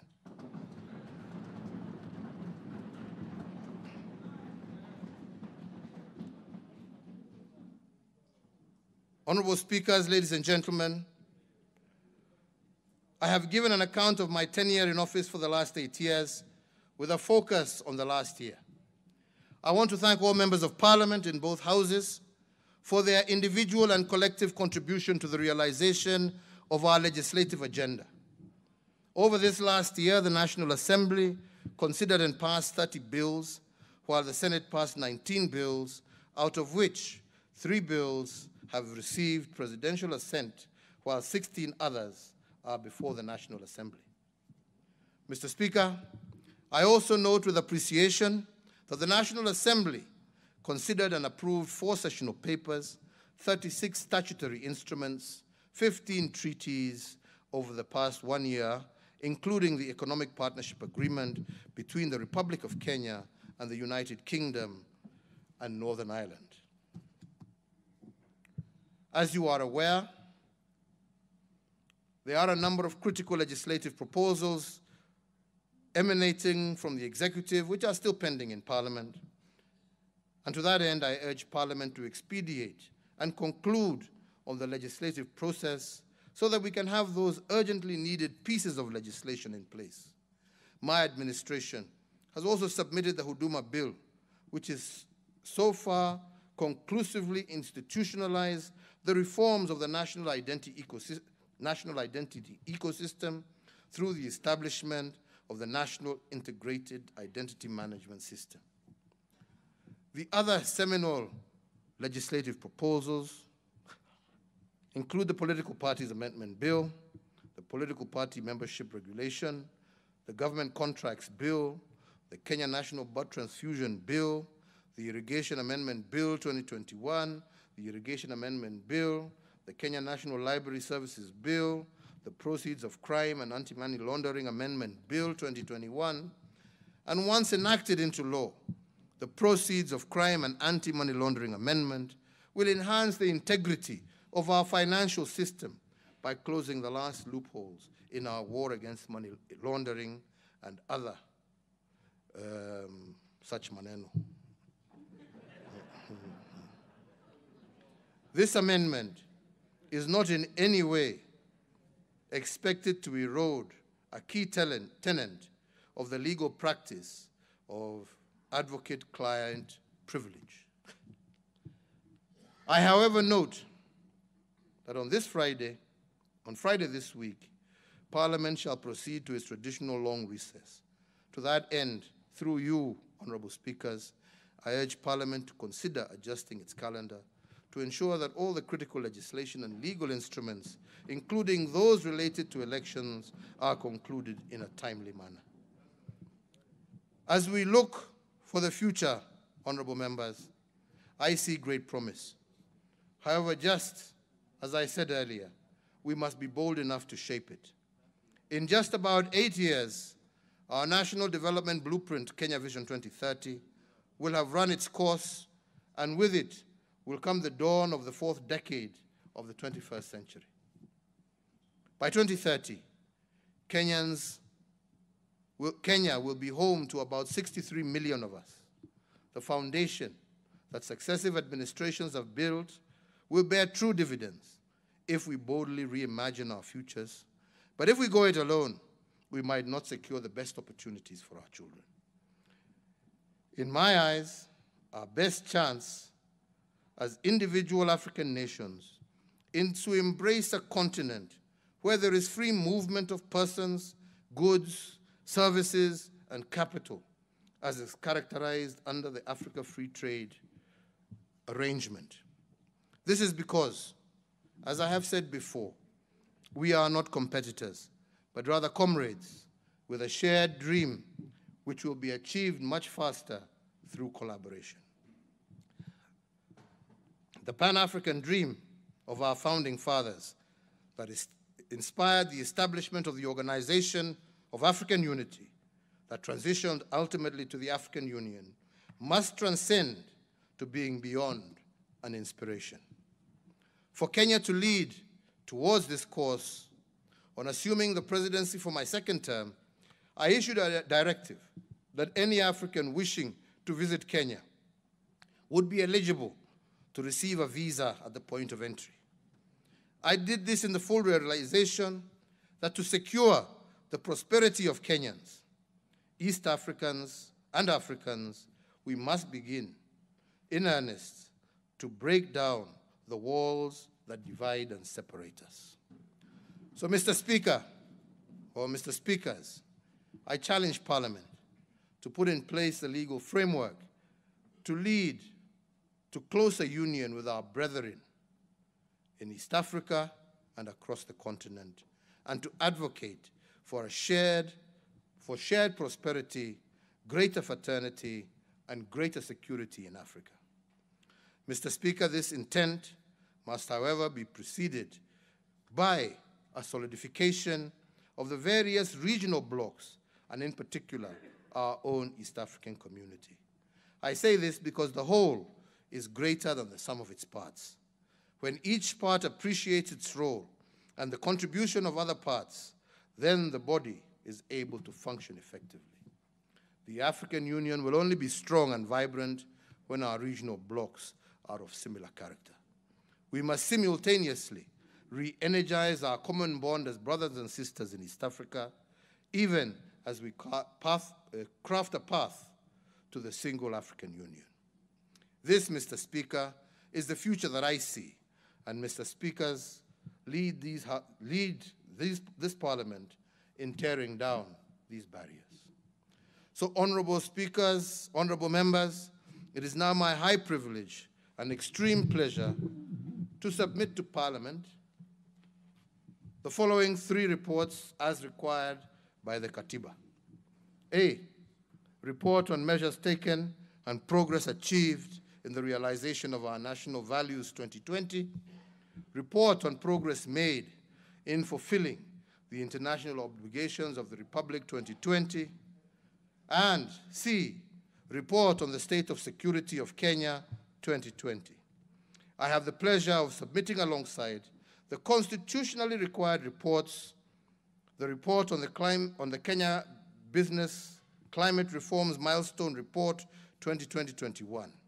I submit the report in recognition that micro, small, and medium enterprises remain the lifeblood of our economy, and as I stated earlier, my administration has instituted various reforms over the last years that tore down the barriers that constrain the growth of micro, small, and medium enterprises, enabling these enterprises to seize more opportunities and build back better.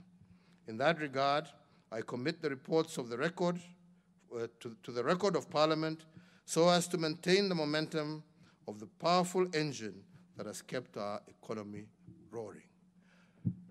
I thank you all, and may God bless you, and may God bless, preserve, and protect the Republic of Kenya and her people.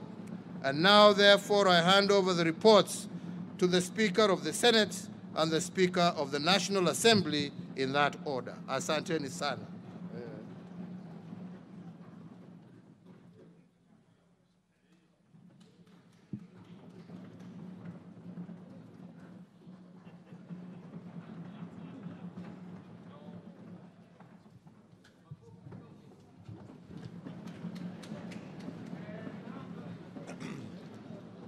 Okay, order, Senators. Order, members. Honorable Senators, having concluded the only business on today's order paper, the Senate now stands adjourned until tomorrow, Wednesday, 1st December 2021 at 9:30 a.m. in the Senate chamber. I thank you.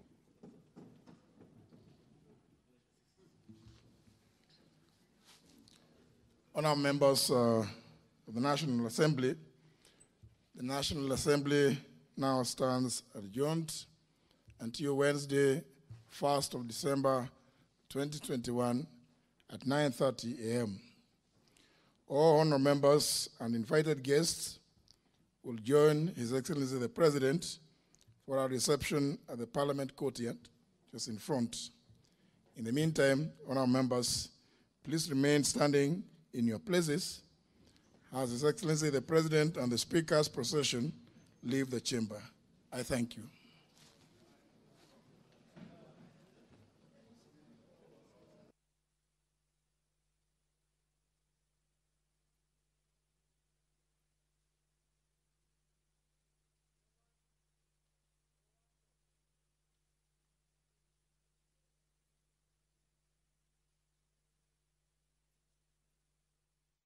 You have been watching a special sitting of Parliament of Kenya, the joint sitting of the Senate and the National Assembly, where President Uhuru Kenyatta has been giving the State of the Nation address. This broadcast was made available courtesy of the Parliamentary Broadcasting Unit in conjunction with the Kenya Broadcasting Corporation. I now hand you over to John Jacob Kuria at the Parliament of Kenya buildings. Good evening.